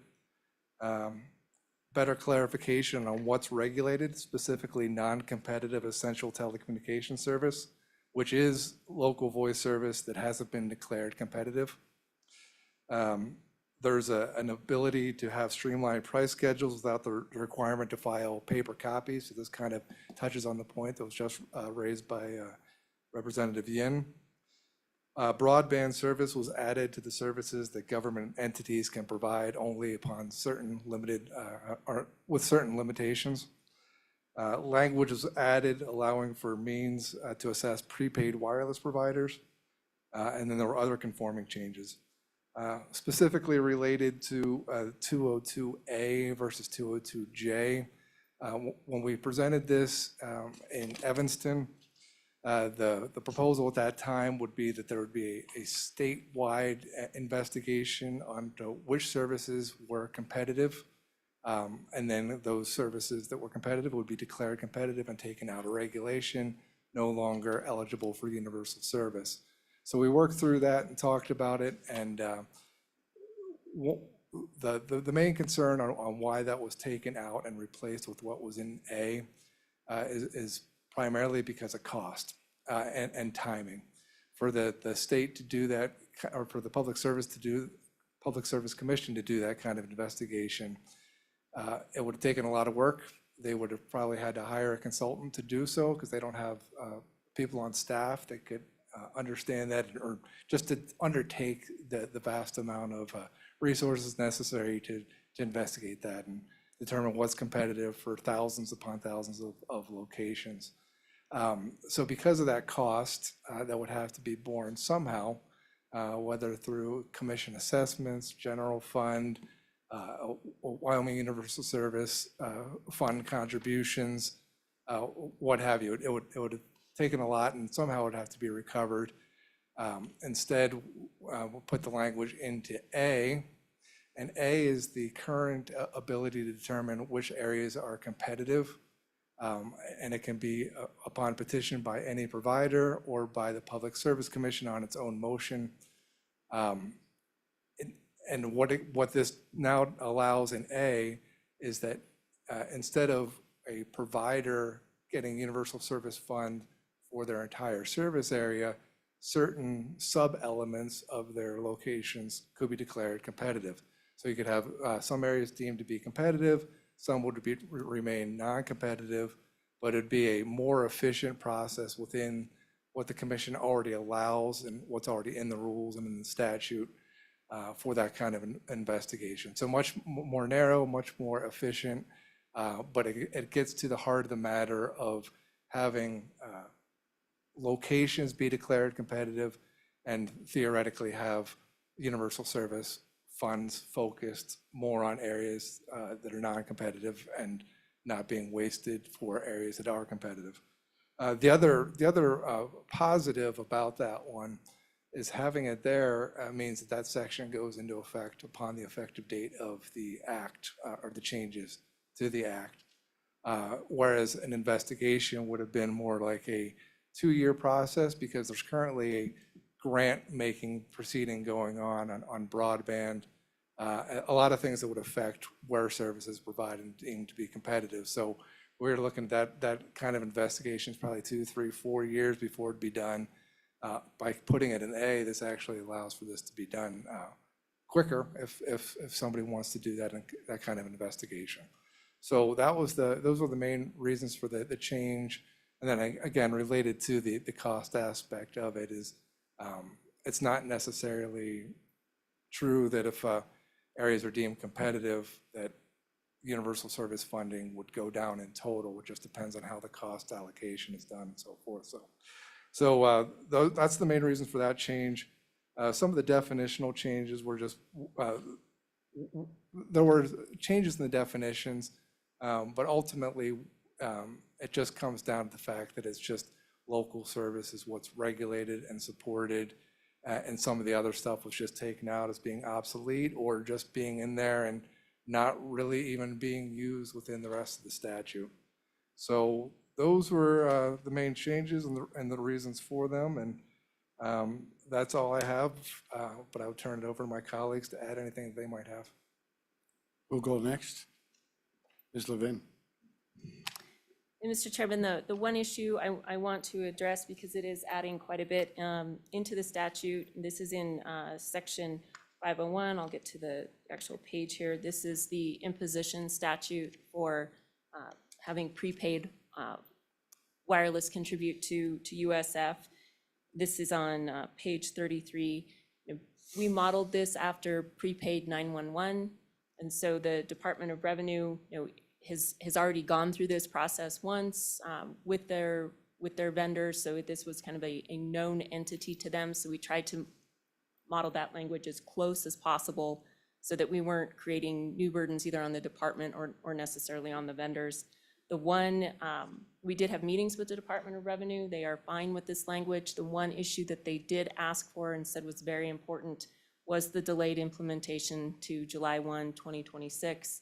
It takes a while for there to be system changes to their own system, let alone the education to all of the vendors. Otherwise, they felt that this would be something that would be easy for them to implement. They just need the time to get their system to be upgraded with this one change. Other than that, Mr. Chairman, I just a thank you to all the entities who participated, week after week to address the language. I mean, I'll say change is always hard. So we had some entities who really didn't want to see any change at all. We have other entities who believe that we didn't go far enough. No, my client certainly wanted to see some other changes, but in the spirit of compromise, I think this is about as good of an effort in that regard as you could have seen. I mean, entities took one another's comments to heart. They pulled back, reworked issues, in some cases gave up on issues, but it was a pleasure to be part of it, and I appreciate all the hours people put in. Thank you. Mr. Pickard? I'm Yes, sorry, good afternoon. we've got a question. Go ahead, Senator Landon. Mr. Chairman, thank you. Just real quickly, Ms. Levine, bottom of page 10, a staff comment was thrown in there regarding, you remember in July, removed the broadband provisions of the bill. And then it stated, if that section is removed from the bill, this definition should also be removed. So I'm a little bit clouded on that staff comment. Are we okay on the removal of the broadband that we talked about in July? Mr. Chairman. Go ahead, Deb. Senator Landon. So this was a proposal that my client advanced, but the carriers broadly supported. This is in section 413. Let me get to where we're finding that in the bill. That is on begins on page 24. So 3715.413 is the limitation on political subdivisions to offer their own service, basically in competition with the private sector. So You this should have been here for the electricity stuff yesterday. I was, Mr. Chairman. I was here in the back. Go ahead. I was the wallflower.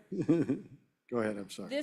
This statute came in about 2007 when we did have some municipalities enter into exclusive franchises with entities that the other carriers felt that was effectively unfair competition. And so now that we have all these federal funds coming for broadband, there is language in the federal rules that actually encourages political subdivisions to set up their own networks and compete with industry. We felt that that was not how Wyoming has traditionally approached the communications industry. You've always taken a very progressive, pro-competition, pro-industry approach. So we added broadband internet access service, it's called BIAS, into section 413. And what this stipulates is that you at least have to give industry the opportunity to provide the service first. Doesn't say a political subdivision can't do this, it says you have to give them the opportunity first. And if they determine that industry can't provide the service that they request, they're allowed to do it, but they then have to do it in the same manner that industry would, so that you don't have a situation of true unfair competition and government competing against the private sector. We'd ask that you keep those provisions in the bill, Mr. Chairman. Thank you. Now, Mr. Pickard. Good afternoon, Mr. Chairman, members of the committee. My name is Dave Pickard. I represent Lumen, and at the appropriate time, I'd like for Mr. Kunkelman to come back up and share some of the specific company thoughts on the bill. But in general, I'd like to commend all of the players that were involved in this, as Ms. Levin said and Mr. Hendricks said. We had numerous meetings, spent a lot of time. Not everybody, I think Jody's remarks were spot on. There was compromise within this bill. And I think going back to the Deputy Commissioner's comment at the beginning, a few minutes ago, when he says, this bill really is a status quo. It's a cleanup of a very convoluted manglement of language put in over the course of 2.5 decades. Completely agree with that too. We, as you will recall from the Evanston meeting, we were the ones that were the proponent of Section J. And in the spirit of compromise, we chose to go ahead and relinquish our stance on that so that this bill could go forward. And so in a true sense, this is a compromise piece of draft legislation. It's going to move forward, hopefully.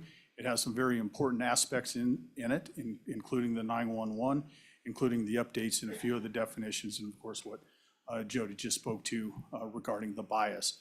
And to answer, I think, if there's any lingering question, on that staff note, the bias definition needs to remain in on page 10 in order for it to have the effect in section 413. So This, you know, if it's the desire of the committee, which we hope it is not, you know, you should not pull out that definition. And it would certainly affect 413 and the intent there. With that, Mr. Chairman, I'll stand for any questions. Any questions for Mr. Pickard? Not seeing any. There are other witnesses who want to testify in a preliminary way, or I heard Mr. Conkleton. And then how about Mr. Woody? Did you want to say anything? There's a lot of history here because the original bill had a Woody that would appear a lot at our meetings. Yeah, make some room. Is there anybody else that wants to testify online in this preliminary sense? Okay, back to you, sir. Thank you, Mr. Chairman. Members of the committee, again, Tim Kunkelman, do regulatory work for Lumen. And let me start with, I agree with many of the things that have been said here around the hard work that folks did, the excessive amounts of time that people put in, and listening and hearing each other and offering some suggestions. I think that where we're at on this bill is we're in the camp of, we think it could go a little bit further. And let me just talk a little bit about why I think that. While we've got some good language in there around effective competition and that can be funded, I think there's still some missing elements around what does this market really look like across the state? And what is it that we ultimately want to try to accomplish with not only effective competition and regulation, but with universal service support? What's the value there? What are we trying to solve for? And it's our opinion that the market is competitive in the sense that I don't think any of us in this room can control this market, can decide prices are going to go way up or way down. None of us have that kind of control, like we used to have in the olden days of monopoly telephone. So from a competition standpoint, I think we have a competitive market as a global sense of the market. What tends to come back is, well, but this particular location or that particular location, there maybe are some issues with that location. Maybe they don't have the choices that some of the other folks might have in some of these communities. That is where I think universal service support comes into play and say, okay, so let's really evaluate competition and say we generally don't need a lot of regulatory oversight to operate in this market. But what we probably need to do is make sure that high cost funds are going to the locations that they should be going to, and that they are supporting the folks that truly don't have the choices. Now, I think satellite is a service that is rapidly evolving, and I think that might be something that will resolve a lot of folks' issues across the entire country. But we're not quite there yet. We're getting there, but I don't think we're quite there yet. So what we think is, why don't we really evaluate where are these locations that probably have a lack of competitive alternatives? Now, again, the pricing in the market, I think a lot of that stuff has already been driven by each of us operating. So, certainly for my customers, a customer in downtown Cheyenne is going to have the same price as someone who is in a rural part of the state, and then vice versa. So price controls and things like that, I think, are sorted out. So the issue that comes down to, so then where are these locations? How do we find them? Well, we have had a lot of work to do around broadband, and a few folks have mentioned that the BEAD program is coming online, and we're going to have lots of money to hand out, although we'll see how that ends up serving everybody. But we have identified, just in our service territory, about 18,000 locations that we would classify as what is called unserved. Now, this is a broadband term, so this isn't a regulated voice term, but I think we're still trying to go after those same locations. So the 18,000 locations that I can identify in my service territory over the three entities that operate here, those locations, they don't have any data. They don't have broadband.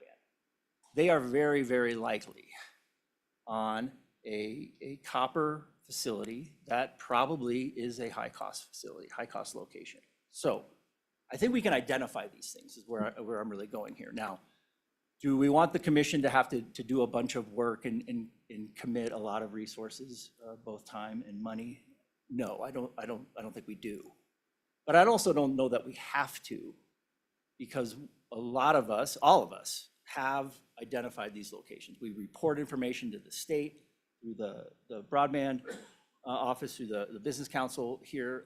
We've done FCC filing work to do federal mapping. I think these locations can be found. So where we sit on this bill, like I said, is we think that the market is effectively competitive and should be recognized as such, which I think is one of the changes that could be made in this bill, to say we are reforming the Telecommunications Act, to say we've put a few issues to bed. Now what we need to do is figure out who truly still needs assistance and why.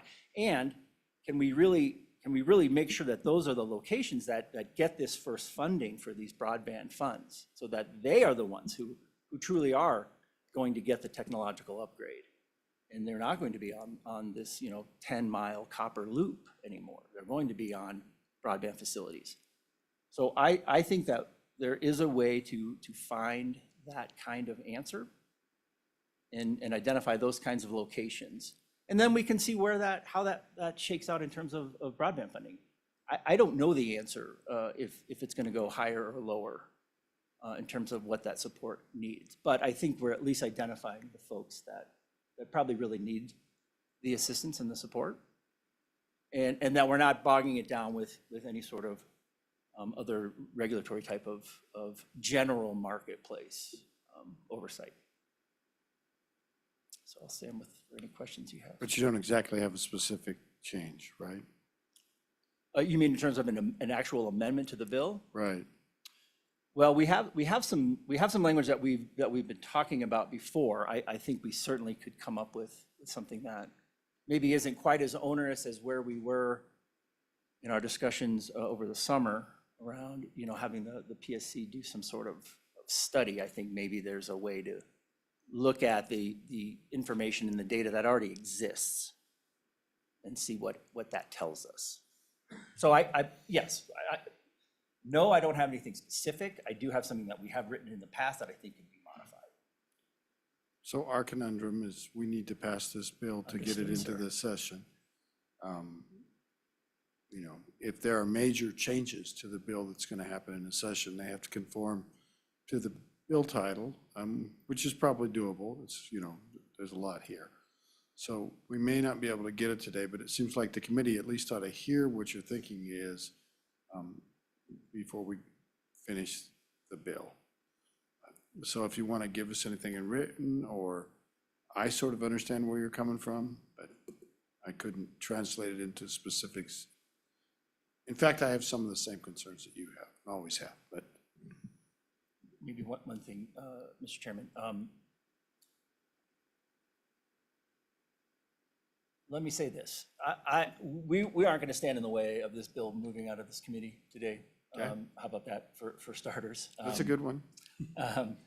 But I think I did want to at least just let folks know, and I've already told the other folks that were working on this that we would like to continue to work on seeing if we can't maybe get this a little more specific to answering the real question out there for folks that might be having some service issues or that need that general upgrade. So I guess the point that I'd like to make here is that we're not going to stand in the way of this bill, but we do have some concerns, and we think that reform can go further. We think that there are opportunities. So we realize that there's the rest of the process to go through. And we're fine with that. But we just simply wanted to, I just wanted to at least let you all know kind of the thinking that we were having and where we were coming from on this bill. Committee, any questions? Representative Ottman? Thank you, Mr. Chairman. And just because there's a lot of unknown and everything, I just have a few questions if somebody could answer them, and then I'll kind of be able to put this in perspective in my mind, maybe. First off, if anyone knows about how much federal money has been brought in to facilitate broadband. Secondly, state money. Also, how much are those lines being put in, and how much coverage do we have so far? And what percent of people do we have any customers yet? And is this technology timely, or could it get outdated if we go on for a couple years trying to get everything in the ground? So Representative Ottman, let's think about this for just a second.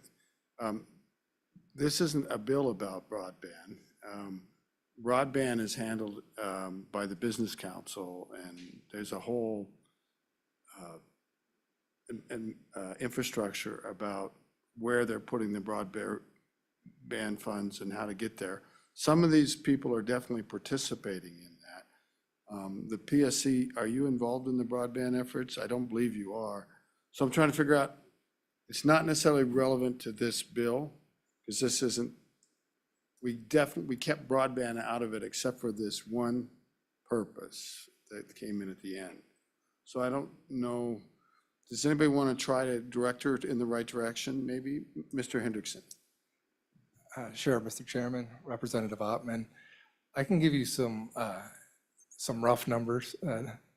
These are ballpark numbers, but verification from the Wyoming Broadband Office through the Business Council. So through the CARES Act, there was roughly $48 million or so for broadband that was received and spent. Through ARPA, it was roughly $70 million that was received and spent.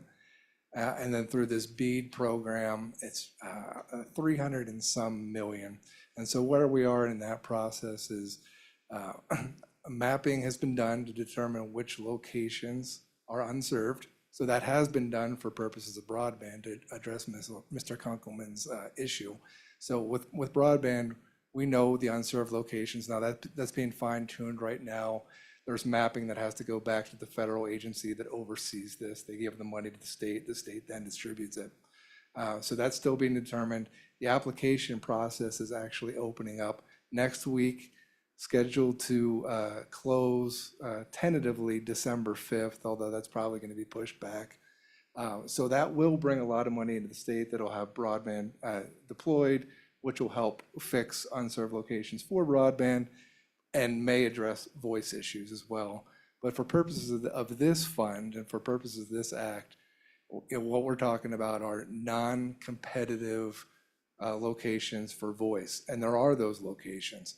And so again, for efficiency's purposes, how we ended up where we did through this compromise is that any provider can come in and say, this area is competitive, whether they are the competitor and they want to go in and say that an incumbent area where they receive universal service, no, sorry, we're a competitor, so you shouldn't get universal service for this location. That's what this act allows. So that's why it's not just status quo. This is actually a fundamental policy change that we've now incorporated in this act that didn't happen before. Locations, not just service areas, but locations can be deemed competitive. And so that's what this allows in an efficient process through a petition by a provider or the commission itself. So to go to an investigation into broadband already being done through the BEAD Act. And then to have a broad investigation into voice, again, that would be costly, and that would have to be recovered somehow, essentially to customers, to citizens of the state, and in a way that may not necessarily be beneficial from a cost-benefit perspective. So that's how we ended up where we did. and I think it's a good compromise. Thank you. I hope that was helpful. Thank you. All right, so just the plan, is there any other industry that want to address this up front? I think we get it that you like it, okay? Probably get a due pass, but probably not feeling a lot of changes. So are we good? Senator Scott, do you have any questions? Mr. Chairman, no, but I will have some. That's fine. Anybody online want to testify? Let's hear it. Well, yes, we want Mr. Moline to testify. Hello, Mr. Moline. Mr. Chairman, can you hear me all right? Absolutely perfectly. The Well, broadband, thank you, Mr. Chairman. whatever's working. Brett Moline, Wyoming Farm Bureau Federation. I appreciate the industry inviting me to the table to represent my members. I appreciate that we're able to keep at least somewhat of the Universal Service Fund for my members that live at the head of the creek to try to keep their bills down. So telephone is at least somewhat affordable. I'm hoping that we haven't lowered the bar so much that it'll be very easy to declare an area competitive. I have concerns about that. I think we're okay. So I would support the bill going forward. I will use an example of in northeastern Wyoming. Many years ago, they were, by the Public Service Commission, they were deemed competitive. And because they were so underserved, mostly for internet, but I think part of the reasoning I was told by a county commissioner that they qualified for the grant was the lack of competition for phone. So they qualified for grants to put fiber optics in. So we're going from 60s technology to current technology. I find that a little ironic, but I'm supporting the bill going forward. And with that, Mr. Chairman, committee, I would take any questions you may have for me. Thank you very much, Mr. Moline. Any questions for Mr. Moline? Thank you very much. Stand by.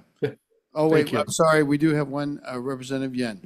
Mr. Chairman, no, it's only really a comment to Mr. Moline. I really appreciate every time he comes to speak in favor of the Universal Service Fund, because I think it is important that all of us contribute to make sure that our rural friends can get telephone service. So thanks.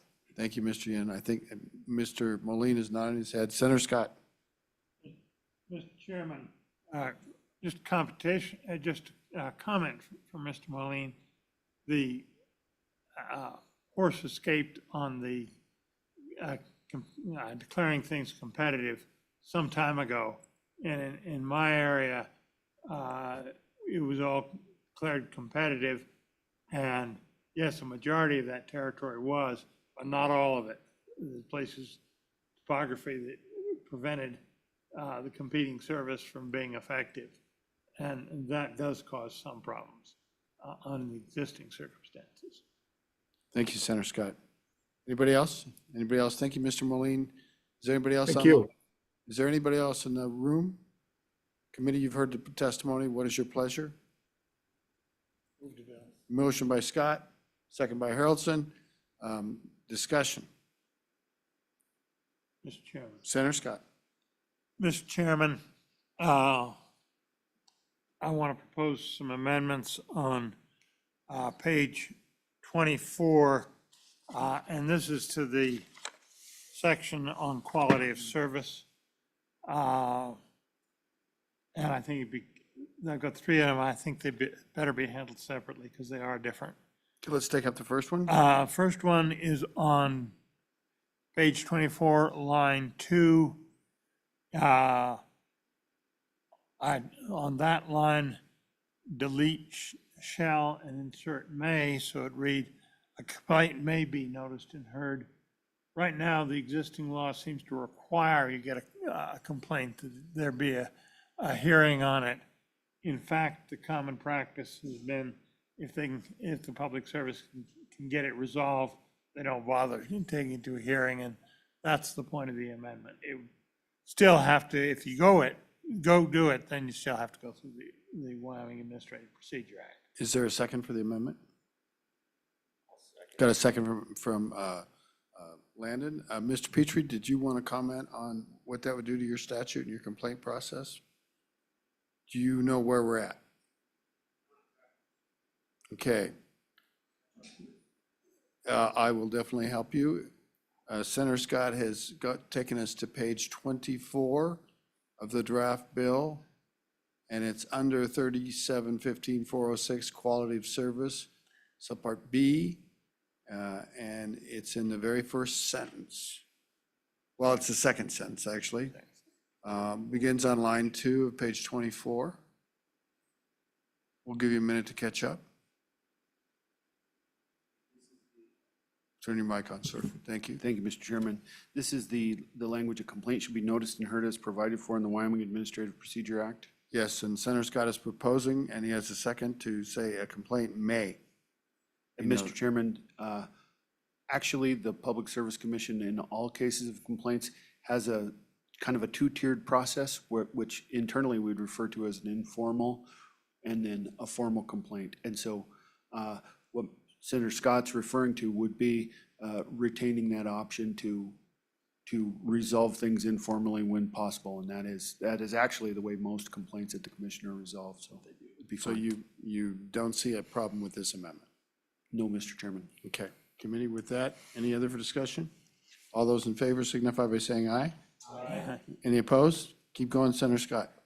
You guys might as well just stay there. Mr. Chairman, next I would propose on lines 1 and 2 on page 24, remove the new language for non-competitive essential telecommunications service. The problem I'm seeing is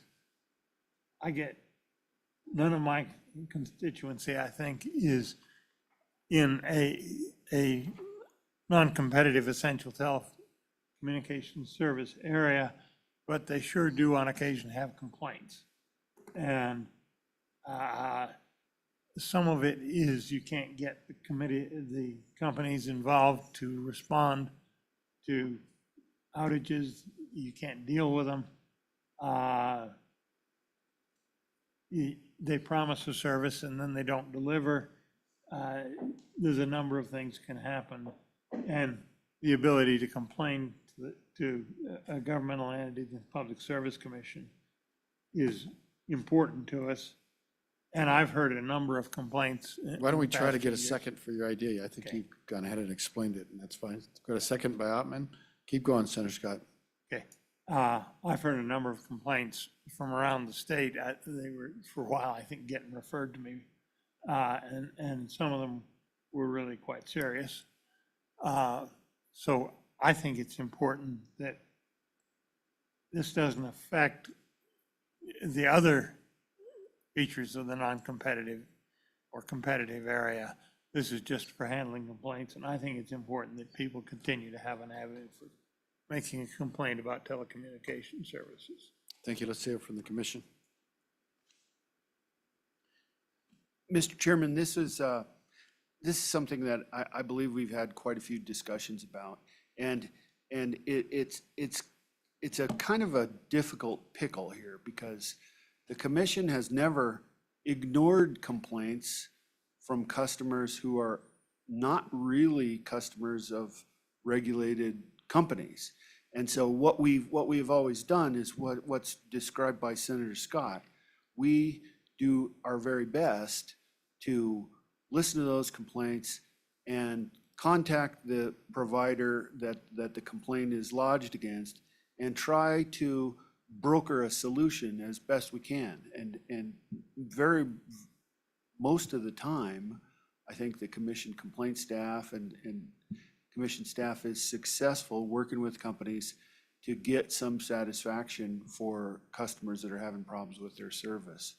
The catch is that in a technical legal sense, the commission really doesn't have a lot of authority to do that, other than it's the cowboy way, and we don't tell customers who call into the commission with problems with their phone service, sorry, we don't have any authority to actually force anybody to do anything for you. We try to help them anyway, and that's what's been going on for a good long time now. As Senator Scott said, the competition decision on CenturyLink was made many years ago, and there have continued to be calls on that company and other companies' service, but they're a bigger company, and so they generally are the bulk of those calls in telecom. And so this, I think, is meant to be a clarification of the commission's formal responsibility and power. And I think you'd want to talk perhaps to some of the industry folks about this. From a commission perspective, it doesn't bother us to hear complaints from customers who we don't actually have, when it really comes down to it, legal authority to force any action by a provider.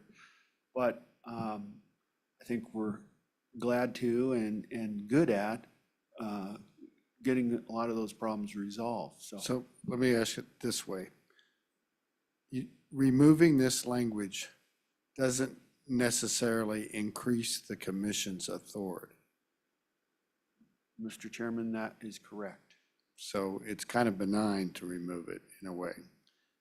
Mr. Chairman, I think that as long as you're conscious of the rest of the provisions in this statute, it is benign. Okay. Anybody from the industry want to get mad right now? Yes, sir. Come on up.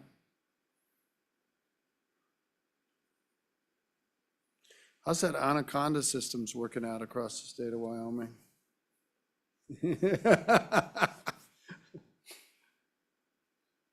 So CenturyLink, you guys, just by way of Lumen, is a very modern company that has in parts of Wyoming, very old plant that is uneconomic to replace. Extremely old plant. To you, sir. Thank you, Mr. Chairman. Is your mic on? It is. Thanks. First, I'll say I'm not coming up here angry, so. Okay.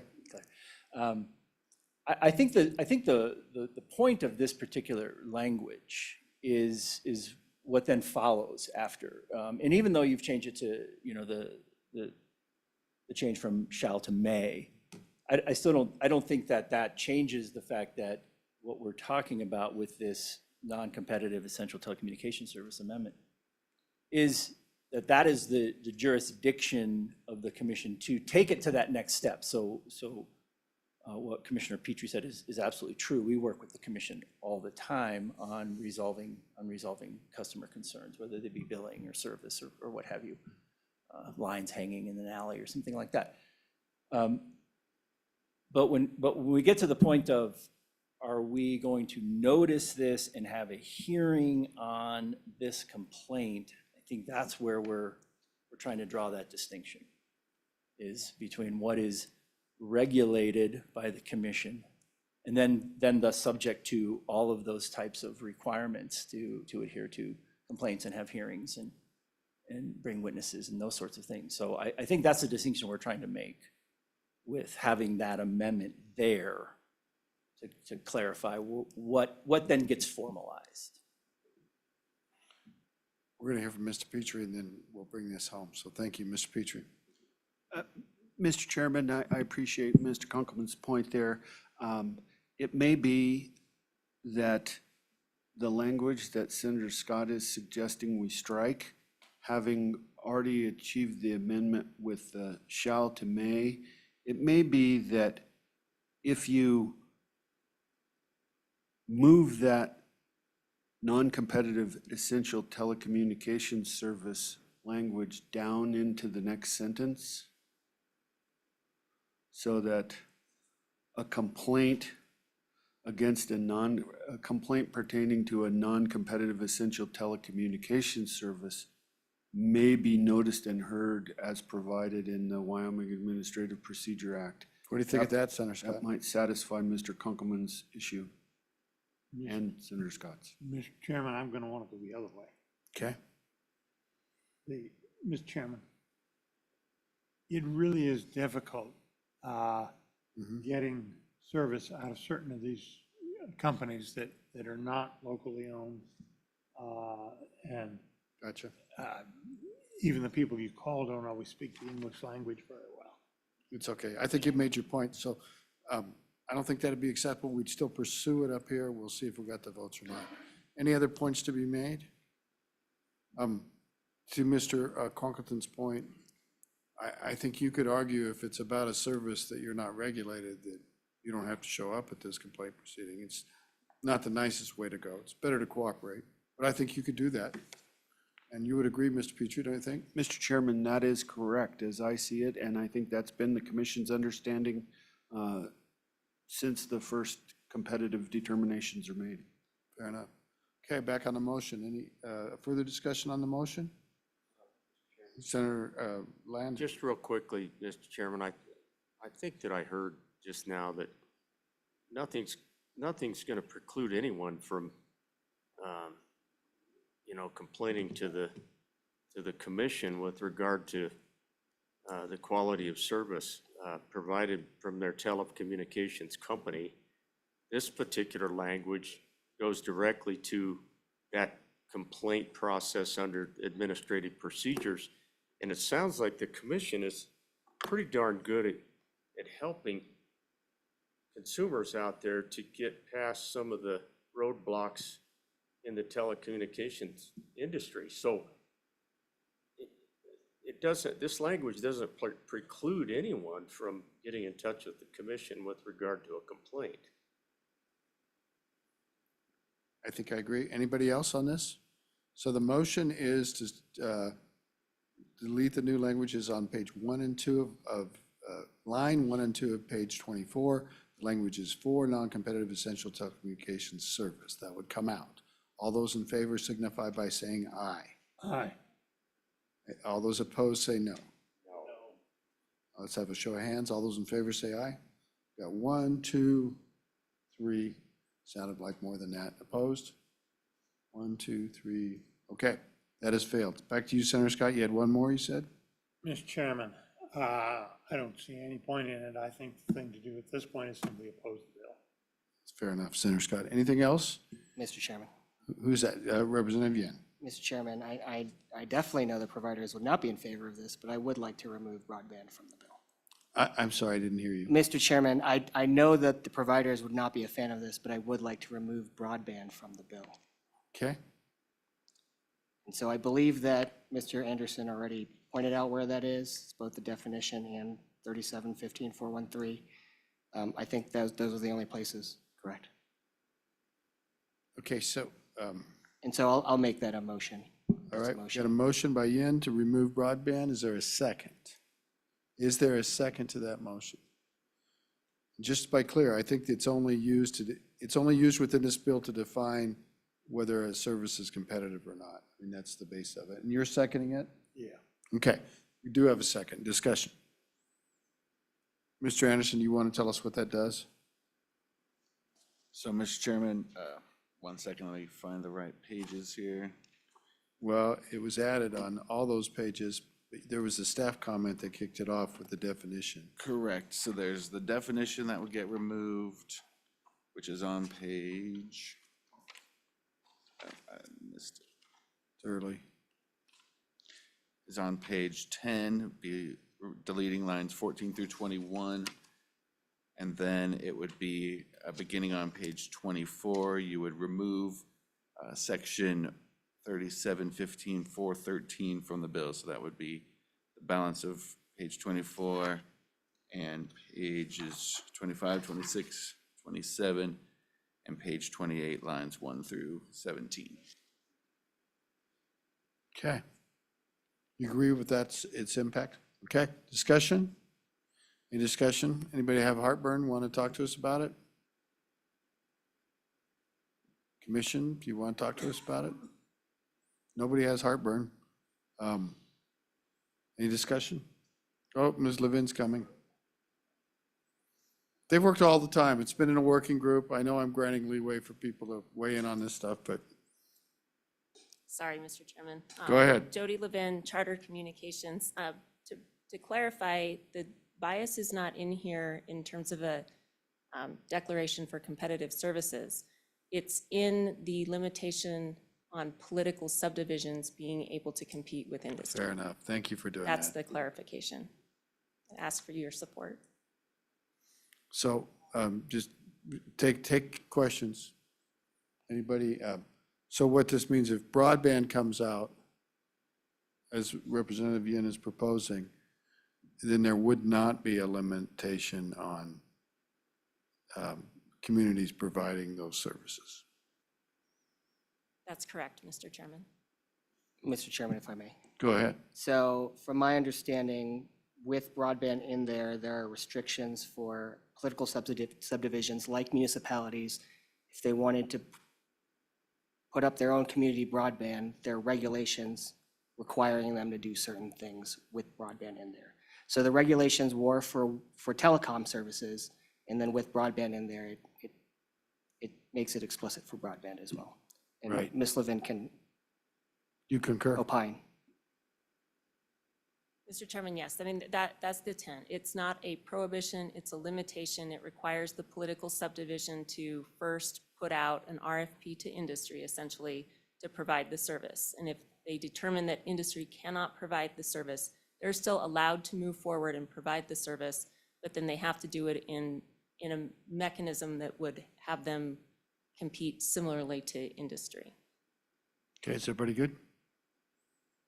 Do you think I got it? Ready for the question? Okay, thank you, Ms. Levin. So the question is on Representative Yin's motion to remove, in essence, the prohibition on broadband of seeking competitive services. Do I have that right? All those in favor signify by saying aye. Aye. That's Scott and Yin. All those opposed say no. No. If there's more than that. So that has failed. Back on the bill, are there anything else on the bill? Anything else on the bill? Can we call the roll on the bill? Mr. Senator Chairman. Scott. Very briefly on the bill. I am concerned we're marching down a road where we're responding really to a bunch of large corporations who do not necessarily have the best interests of the people of Wyoming at heart, and we're gradually starting to lose our service in some of the rural areas. And I am concerned about that. Okay, thank you, Senator Scott. If we're really worried about that, are we better having a telecom act or not, or should we just let it sunset? Mr. Chairman, we need to do something, but this may be going in the wrong direction. Fair enough. Okay. Mr. Chairman. Who else would like to speak? Yeah. Representative Young. Thank you, Mr. Chairman. I mean, I think I agree with Senator Scott that I don't necessarily want to be dictated by large corporations what we can and can't do. I do think the Telecom Act is necessary, so I'll be voting in favor of it. But I do think that we need protections for our small communities to make sure that they're actually heard when there are service challenges. And they happen a lot. And we're a small customer in the scheme of things for a company like Charter or Lumen compared to the rest of the country. So I want to make sure that we get heard. So I think going forward, if the bill does go forward, which I hope it will, we think about how we can protect our consumers in Wyoming. Thank you, Mr. Chairman.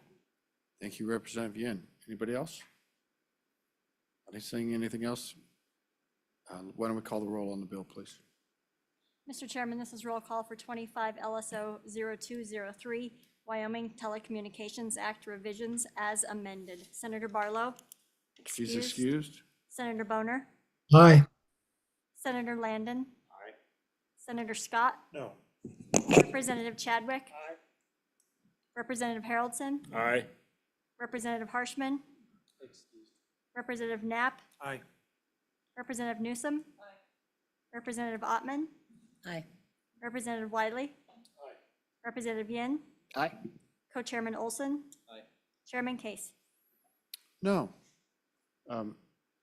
So it looks like that's passed. The vote is, 10, 2, and 2 excused. okay, 10 just, aye, 2 no, 2 excused. it is definitely carried. So you guys, I voted no because I think that we've been subsidizing telecom service for 30 years, and it's time, and in doing so, we've actually distorted the market and underwritten companies that shouldn't have been underwritten. So I think we need to get out of that business. That's why I vote no. I actually am very proud of the work that you did today. And I will note that it was this committee 30 years ago that proposed the first, it was in the 1994 session. And Senator Scott was a member of this committee along with Les Bowron, named for Lester Hunt because his folks worked for, met and fell in love working for Lester Hunt. And Max Maxfield from Laramie, great stalwart legislators.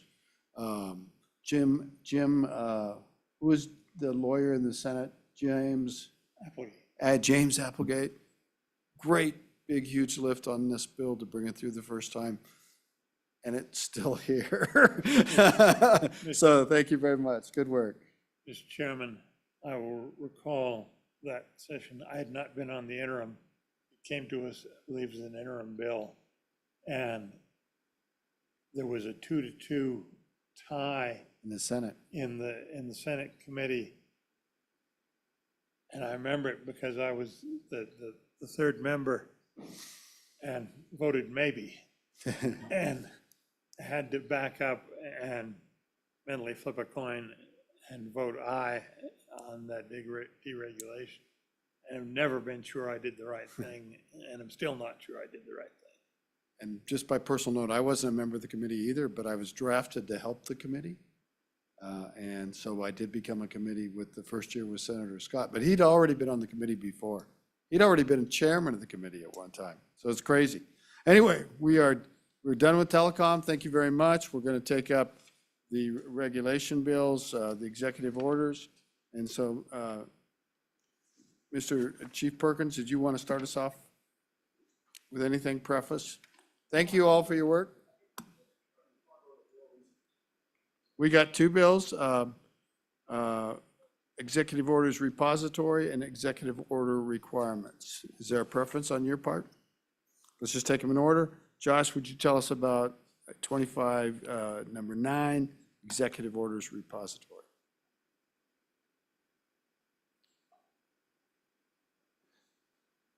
Mr. Chairman, this was a bill that we discussed at the last meeting in Evanston. It was amended to include a definition of executive order from a previous bill. So you'll see that incorporated here, but simply requires the Secretary of State to be the custodian of and preserve all executive orders issued by a governor. And then bottom of page 2, you'll see that definition. As used in this paragraph, executive order means proclamation or order executed by the governor pursuant to constitutional or statutory authority to implement a provision of law. Executive order does not include a proclamation issued by the governor calling a special session, a proclamation issued pursuant to Chapter 4, Title 8, a proclamation calling for election or convening of a state convention, and a proclamation for the adoption of a constitutional amendment. And then on page 3 and over to page 4, it requires the Secretary of State to make all of the executive orders available to the public on its website. In section 2 on page 4, you'll see that it also directs the Secretary of State to publish any executive orders previously issued prior to the effective date of the act, if they can be reasonably located, and required to do that as soon as reasonably practical. That's the bill, Mr. Chairman, and take any questions. Thank you. You've heard the presentation from staff. Any questions for staff? Representative Ottman. Thank you, Mr. Chairman. Josh, this is kind of a question out in the left field, but with this additional work and reporting and stuff, is there going to be an appropriation with this bill? Mr. Anderson? Mr. Chairman, I don't know that we know that. It certainly would go for a fiscal note, I would guess, and so it's possible that the Secretary of State might come back with a fiscal impact on this. So I'm trying to recall when the Secretary of State addressed this proposed legislation in Evanston, I believe he thought it was de minimis workload on his office, but we'll get the fiscal note back, and but I do believe he didn't think it was a real problem. He didn't ask for an appropriation on this bill. Anything else for Mr. Anderson? Thank you, Mr. Anderson. Chief Perkins, you guys want to come up?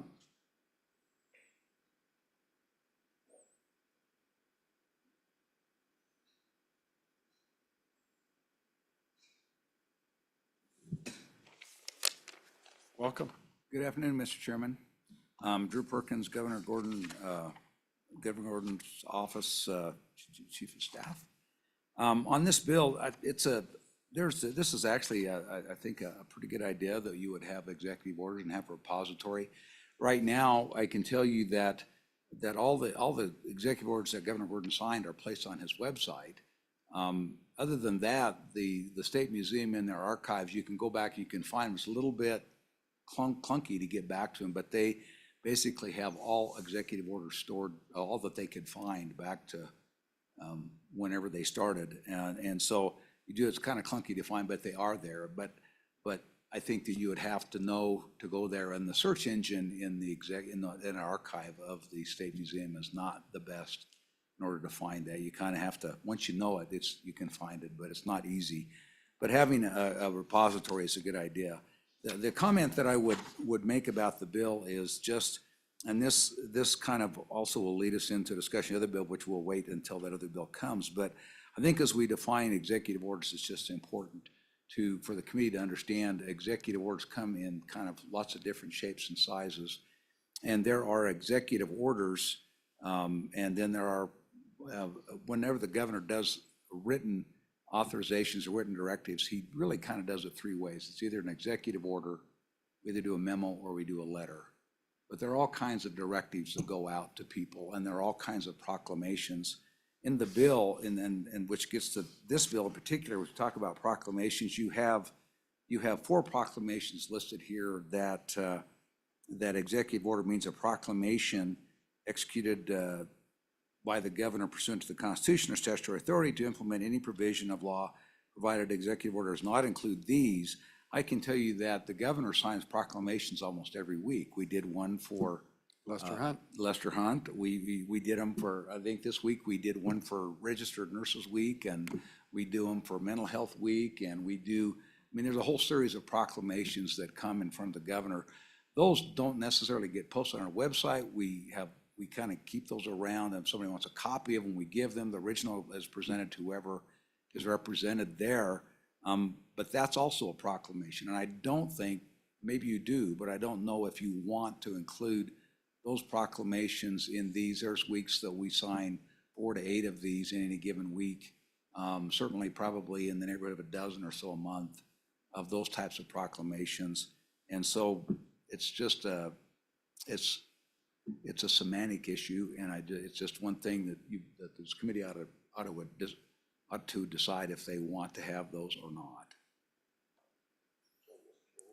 Senator Landon, go ahead. Mr. Chairman, thank you. And Chief, thank you for that. I think the language excludes these proclamations, but is there anything beyond executive orders, for example, that you would commend to us to consider? Or does this cover it well enough to just simply say, you know what, we want a good record that people can get at with all the executive orders from these governors down through the years? What can you recommend to us? Anything beyond what this bill does? And just to tag on, Senator Landon, this bill, Chief, seems to come in on page 2, line 20, relate to implement any provision of law. That seems to be the hinge pin of whether it's a law, it's an executive order we're going to capture or not.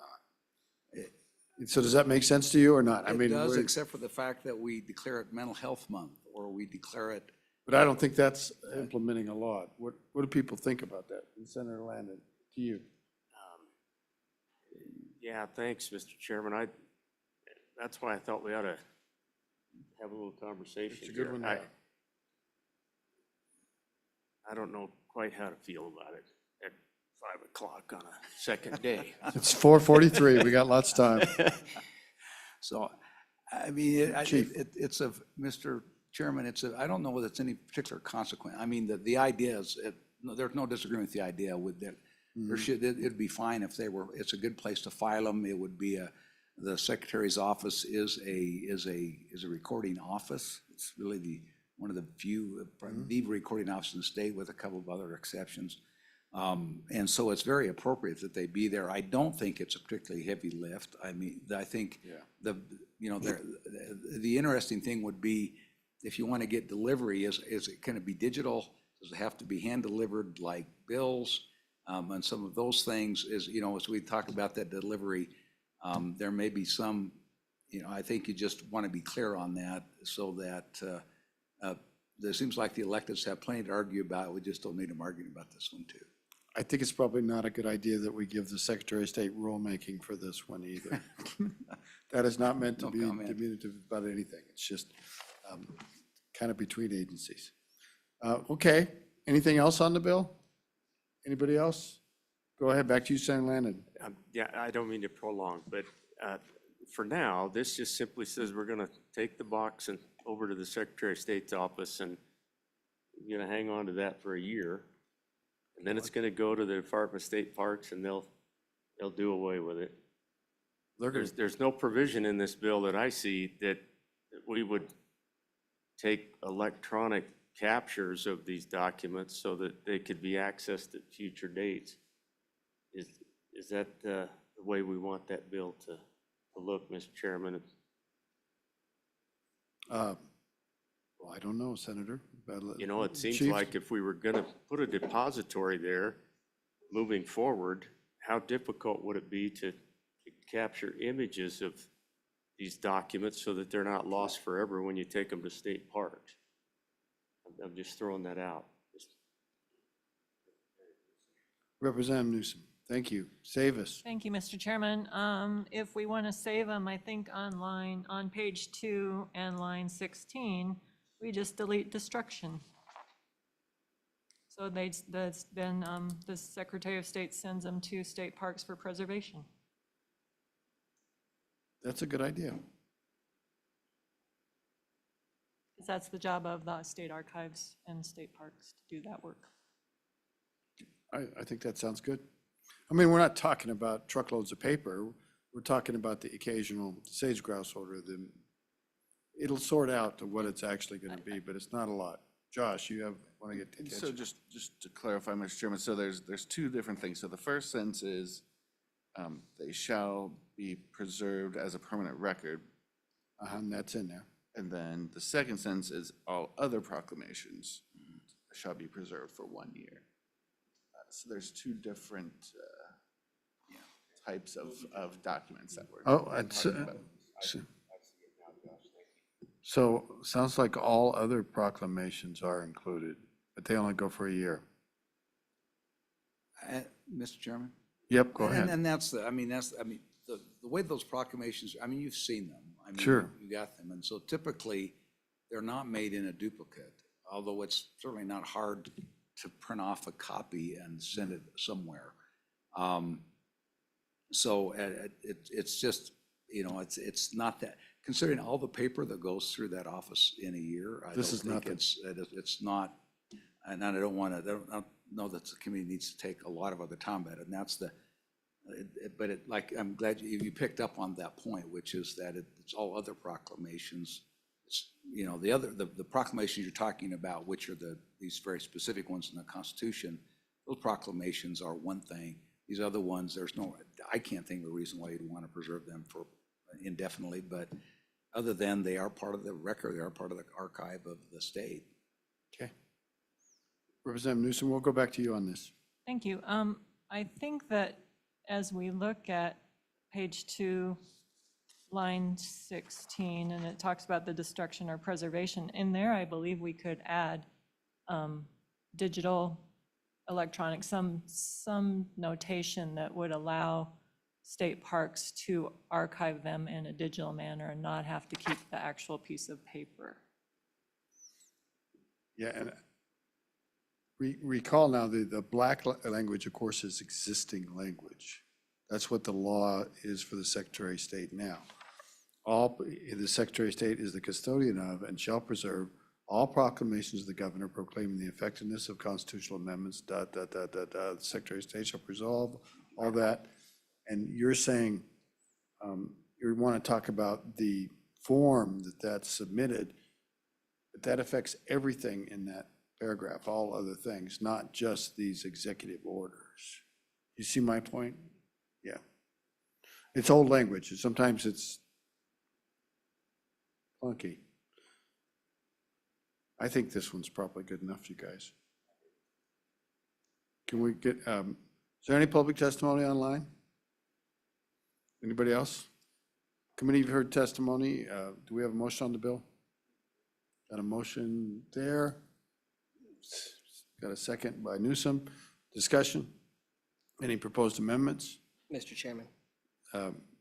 Representative Yan? No amendment. I just wanted to note that in our minutes that we approved yesterday morning, Secretary Gray testified that the bill draft is good policy, promotes transparency, and could be implemented by his office. So Thank you for looking that up. Perfect. That was what I recall too. So, any amendments? Call for the question on the bill.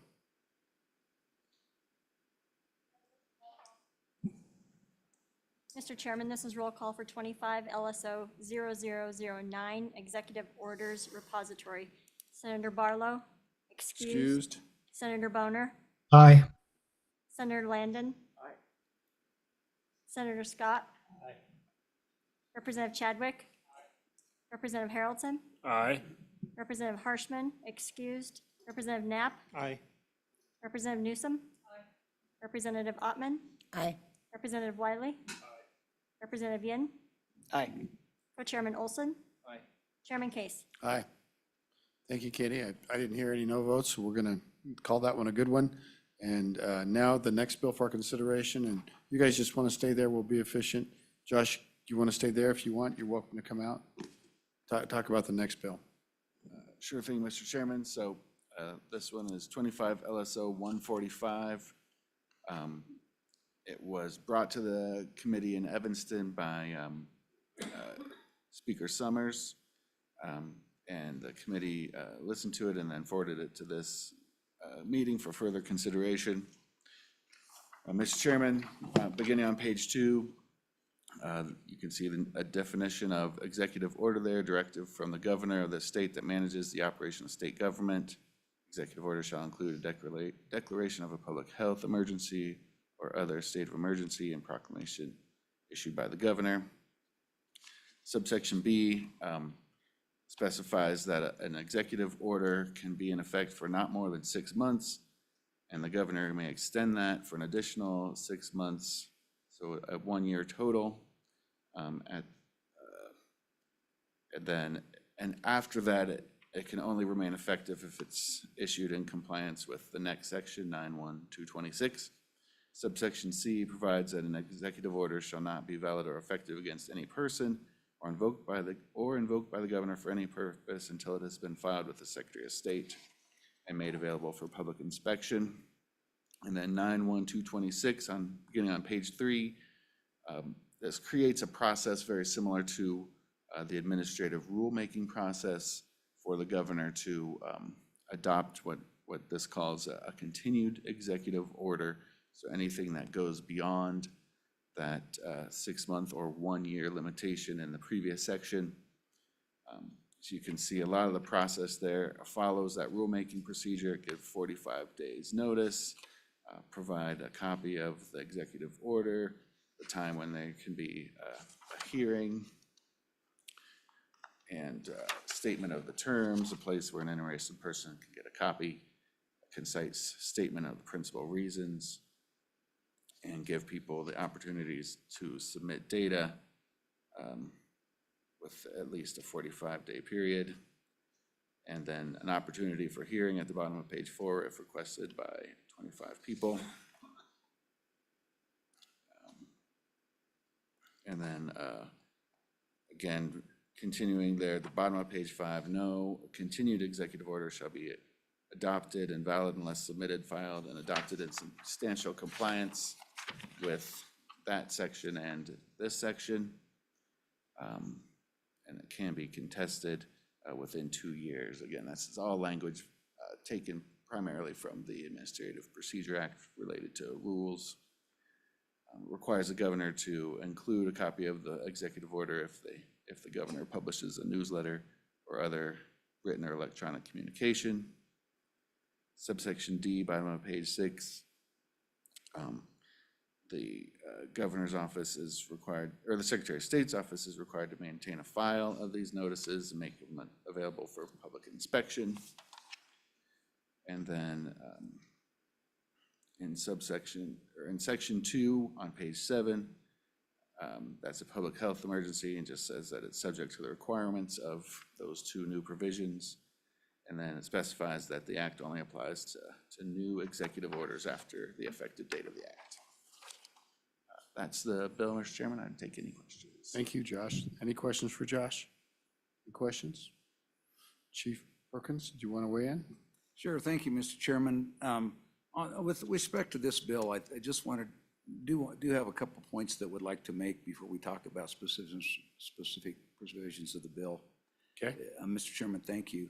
Chairman, members of the committee, as you know, Article 2, Section 1 of the Constitution provides and separates the government into 3 distinct branches of government. And in Section 1 of Article 2, states that no person or collection of persons charged with the exercise of powers properly belonging to one of these departments shall exercise any powers properly belonging to either of the others, except as this Constitution expressly directs or permits. And because of this, executive orders can and do not make law. Instead, they are expressions of the governor's inherent constitutional authority over the management and direction of the executive branch of state government. In Article 4, Section 1 of the Wyoming Constitution reads that the executive power shall be vested in a governor. Article 4, Section 4 talks and requires him to transact all necessary business with the officers of government, both civil and military, and he shall expedite all measures as may be resolved upon by the legislature and shall take care that such laws be faithfully executed. These general powers of the governor as the chief executive officer of the state that are derived from the Constitution and not from statute have long been recognized by the legislature. If you go back to right now, it's in 92201 and its precedent and its predecessor statute from the 1957 codification. They both provided basically the same thing. In accordance with the Constitution, the governor is the chief executive of the state of Wyoming. The governor shall formulate and administer policies of and shall exercise general supervision, direction, and control over the executive branch of state government. And so the chief's executive officer exercises this power with the state's executive branch and its agencies in one of 3 ways generally, at least in written form, and that's either by an executive order or it's by a memorandum or a letter. In addition to that, the governor regularly directs the affairs of the government either by telephone, by verbal command, by text, and by email. And so as we look at the directives, and keep in mind that word is the directives because that comes into play in the bill itself. Those directives are, and executive orders are the most formal. Whether it's an executive order, a memorandum, or a letter is a matter of discretion that is made after a lot of discussion about the nature of the directive, the need for it, whether it's to emphasis for general effect, whether it's effect on state employees, how broadly that directive will apply. And then that's made determine whether it's going to be an executive order, a memorandum, or a letter. And there, like I say, and then as we said, there's many other directives. But in short, executive orders, as opposed to other directives, are the most formal and most official manner of the governor doing that, to use his inherent constitutional authority over state agencies. Some examples of those that we've seen recently under Governor Gordon include the TikTok ban on state devices, establishment of unpaid advisory councils or task forces that have no legislative authority and no ability to spend money not already appropriated for a specific purpose. An example of that is the Wyoming Sesquicentennial Planning Task Force, which has been created. He also has an executive order on foreign travel procedures for state employees. There's a rigorous process that anybody who travels out of the contiguous 48 has to go through a process and has to have written approval from the governor or his office in order to travel foreign. That's done by executive order. And so those are just some examples of, another example is the we oftentimes refer to the prohibition on state employees from lobbying the legislature or lobbying in meetings. That is not statute, that's an executive order that dates back to Governor Geringer. It's been in force and been in effect since Governor Geringer was here.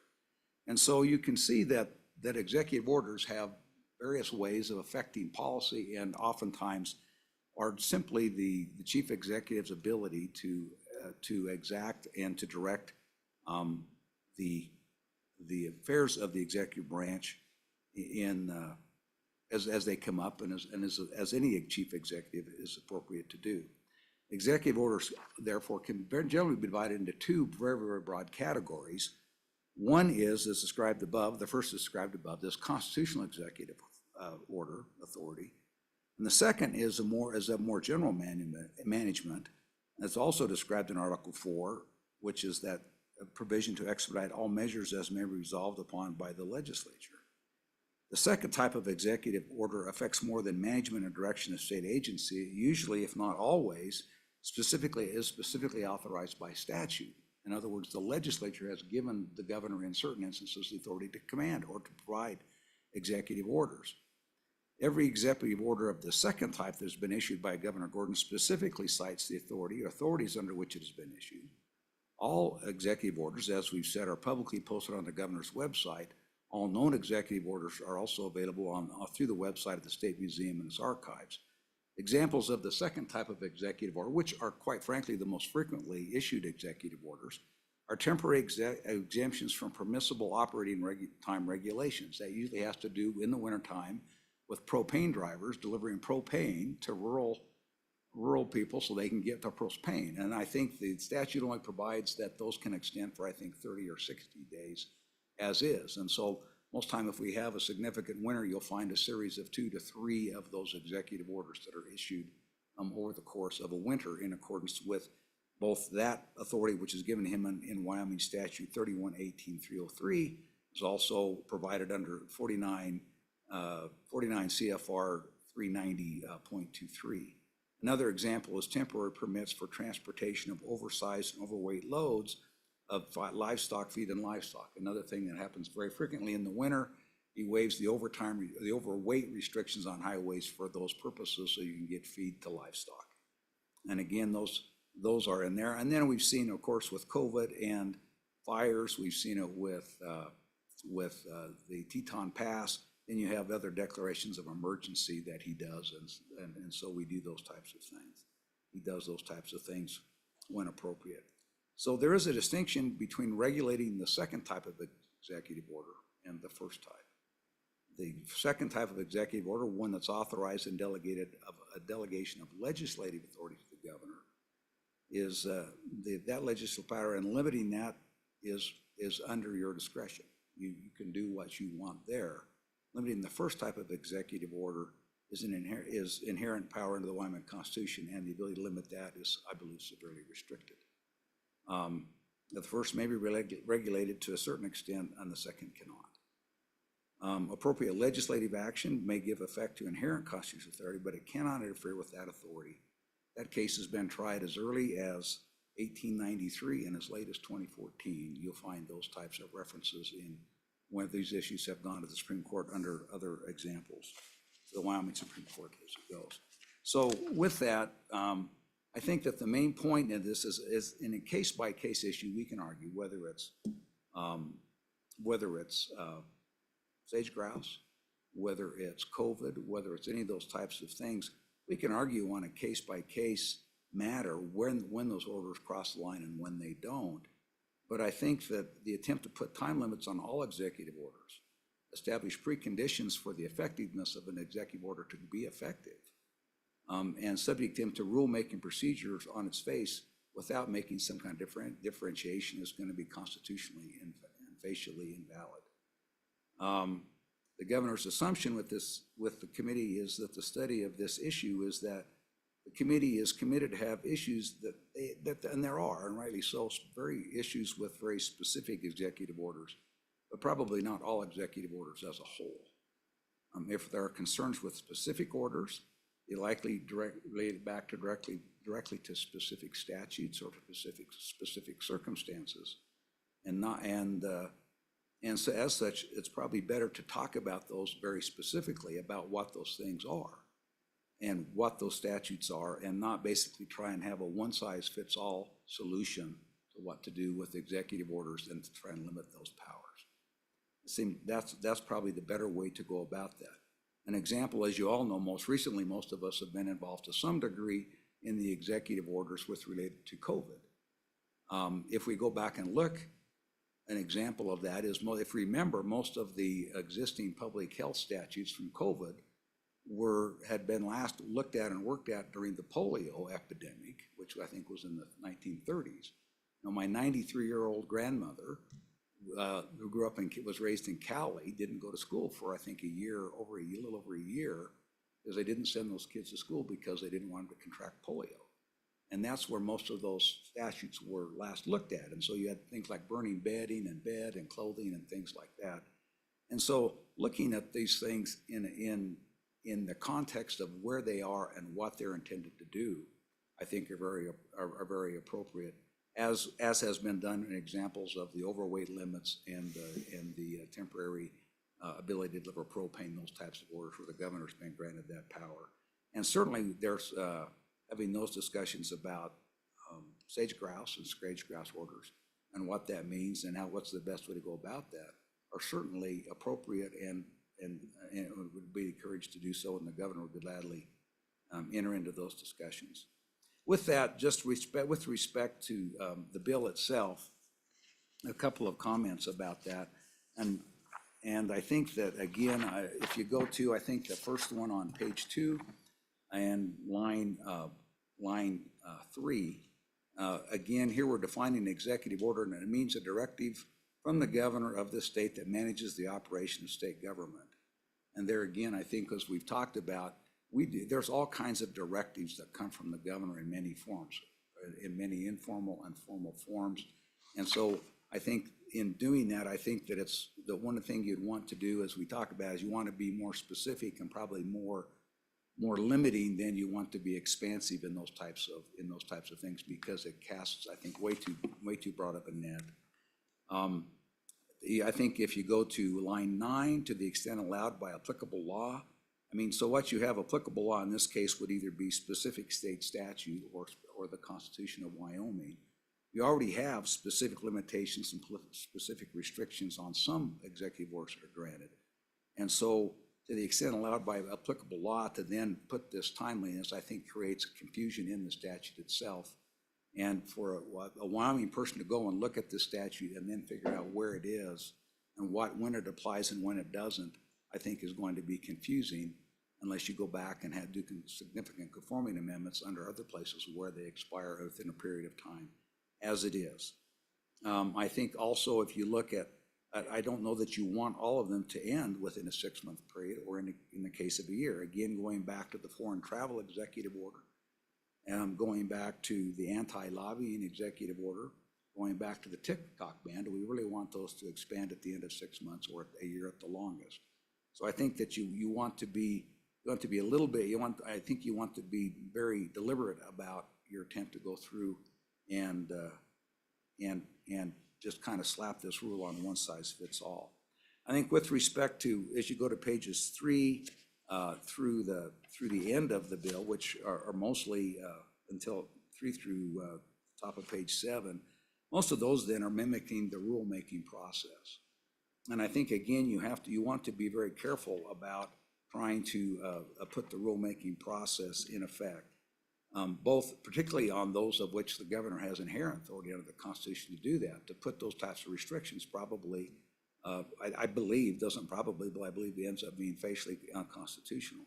Doing it on the ones where he's granted that through legislative authority, which would include sage grouse, those are a much different story. However, you also have to look at the practical issues of emergencies. You have the Teton Pass. Really want to wait 45 days for comment before you go fix Teton Pass. You really want to wait 45 days before we release or do things or create direct emergencies or issue orders with respect to fires or floods or windstorms, snowstorms, and snow drifts. And so as you go through those, I think that the last thing we want to do, and I think that what this bill has a danger to do is exactly what I think it brings out in some cases the worst of government, and that is let's pile a bunch of regulation on top of something that happens. Let's go ahead and stack that up and just make those regulations, because by golly, we wouldn't want the governor or anybody to make a responsible decision. And so I think you also have the ability to remember that you have lots of authority to come back in. And I'll give the classic example of sage grouse. Sage grouse, his first executive sage grouse order was issued under Governor Friedenthal. And there was a lot of legislative input, there were legislative task forces, there were legislative fact-finding, and it came through. And ultimately, when the legislature didn't take action, finally Governor Friedenthal issued that order. The legislature has been able, and certainly has within authority, to have taken action on that at any time since then, and incorporate or codify whatever it wanted to with respect to sage grouse, but it chose not to do that.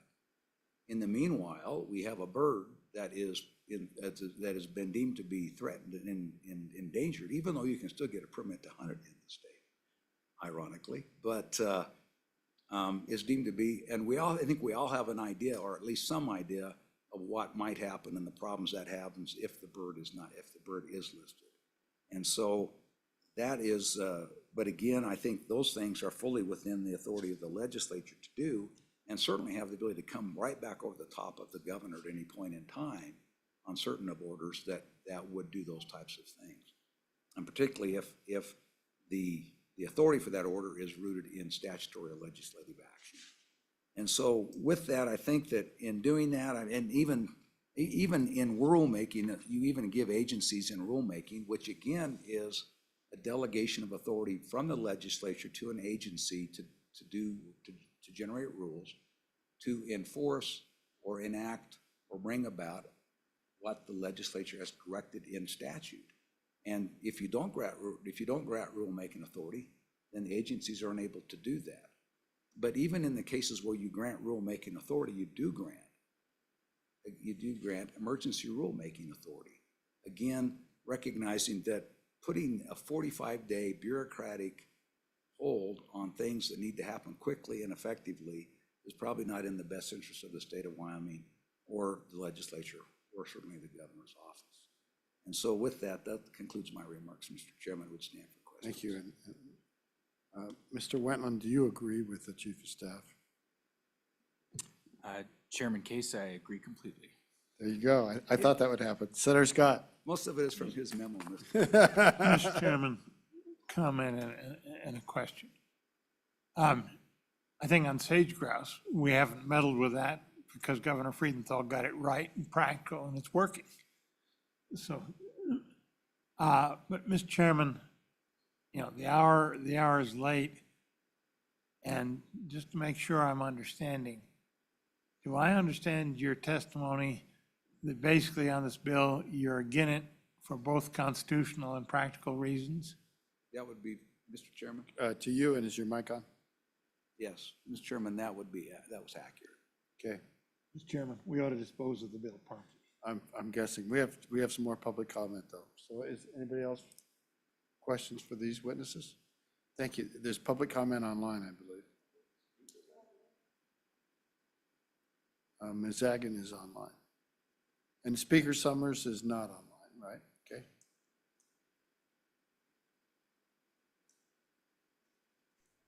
Ms. Zagan, welcome. Thank you, Chairman. Can you hear me okay? Certainly can. Go right ahead.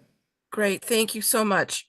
I'll try to make this brief. Again, my name is Carrie Agin, retired geologist and resident of Buffalo. I apologize first if some of this is already covered by existing statutes, but it seems like there may be some holes not filled by this draft bill. On page 2, subsections A and B, and continuing throughout the bill, including page 7, where a public health emergency is defined, there is no requirement whatsoever for the governor, to justify an executive order, and of special importance, a declaration of a public health emergency or other state of emergency. We're still recovering from the ill effects of the lockdowns, masking, which all healthcare workers knew beforehand would be ineffective on stopping transmission of any virus. forced ejections of experimental concoctions, which are still not approved by the FDA, social distancing, which emails of Dr. Fauci's revealed later was entirely made up, etc., of the COVID pandemic. And to remind us all, this pandemic was declared by the World Health Organization, a private organization to whom, as far as I'm aware, neither the US nor the state of Wyoming owes any allegiance to follow any of their declarations or suggestions. In addition, the WHO's pandemic declaration was based solely upon 40 cases worldwide, not confirmed infections, and certainly not any deaths, 0 deaths. I do get your point, Ms. Egan. I'm not sure we need to solve all that issues about COVID and all the rules. Can we focus on the bill more tightly, perhaps? Okay, I will, Chairman, thank you. There must be solid evidence of a need for an emergency declaration before such a declaration is made. And all evidence after such a declaration must be collected and reanalyzed before continuing such an emergency declaration. If real evidence does not justify an emergency or the continuation of emergency, then it must not be declared, or if it is declared, it must be lifted. And finally, I'll make it real quick. Finally, there must be several mechanisms for emergencies or proclamations or executive orders to be challenged and nullified, including by the public. And again, I apologize if I missed this in the statutes. And in an appropriately timely manner. 45 days may be too long, and in a manner not inconvenient to those mechanisms or peoples, or the governor is statutorily legalized to become a dictator. Thank you very much, Chairman. Appreciate you allowing me to testify. We're glad to have you here. Thank you. I don't know if you heard some of the previous testimony, but it touched on some of those issues as well. I did. Thank you. And I apologize. I should have narrowed my notes down more. You did fine. Thank you very much. Thank you. Any questions for Ms. Egan? Thank you, Ms. Egan. Thank you. Is there anybody else in the audience that would like to testify? Is there anybody else online? Mr. Moline. Welcome, Mr. Moline. I think you might be the last witness for this term. Mr. Chairman, I'll try to keep it brief. Brett Moline, Wyoming Farm Bureau. Concerns about, the executive orders allowing the transportation of propane and feed. If those are only good for 6 months and you can only do it twice, that gives me pause about this bill. Should the bill go forward, I would suggest extending those timeframes instead of being good for 6 months, maybe do like 9 months, which would then facilitate the legislature being able to take action should it be needed. To allow yourself, the legislature, to have enough time to look at the issue. Does the legislature need to act? And that would give you at least a session to be able to, or maybe even 2 sessions to be able to take a look at that issue. With that, Mr. Chairman, I would take any questions you or the committee may have for me. Thank you, Mr. Moline. Let's see. Any questions for Mr. Moline? Thank you. Thank you for that suggestion. We appreciate it. I'm not seeing any other public comment, and there's none online, so I'll close public comment. Committee, you've heard the testimony. What is your pleasure? Committee, you've heard the testimony. What is your pleasure? The chair is not hearing a proposed motion on this bill. So with that, I think we're done with the work of the day. I'm grateful to all of you. Before we depart, we're not all going to sit together at this table again. So we have some folks aren't coming back, folks that are moving on, and I want to recognize their service, and I yield to the co-chairman for his members first. We did that earlier when you weren't here. Really? But we'll do it again. I'm sorry. No, we have 2 members in the House, Representative Chadwick and Representative Newsom, who are retiring from the legislature. And earlier when you weren't in the room, we thanked them for all their good service. Behind my back. But we're going to thank them again because their different. service was that good. So we do appreciate all of your service to the state of Wyoming and to this committee, and it's been a joy having you on the committee. Thank you very much.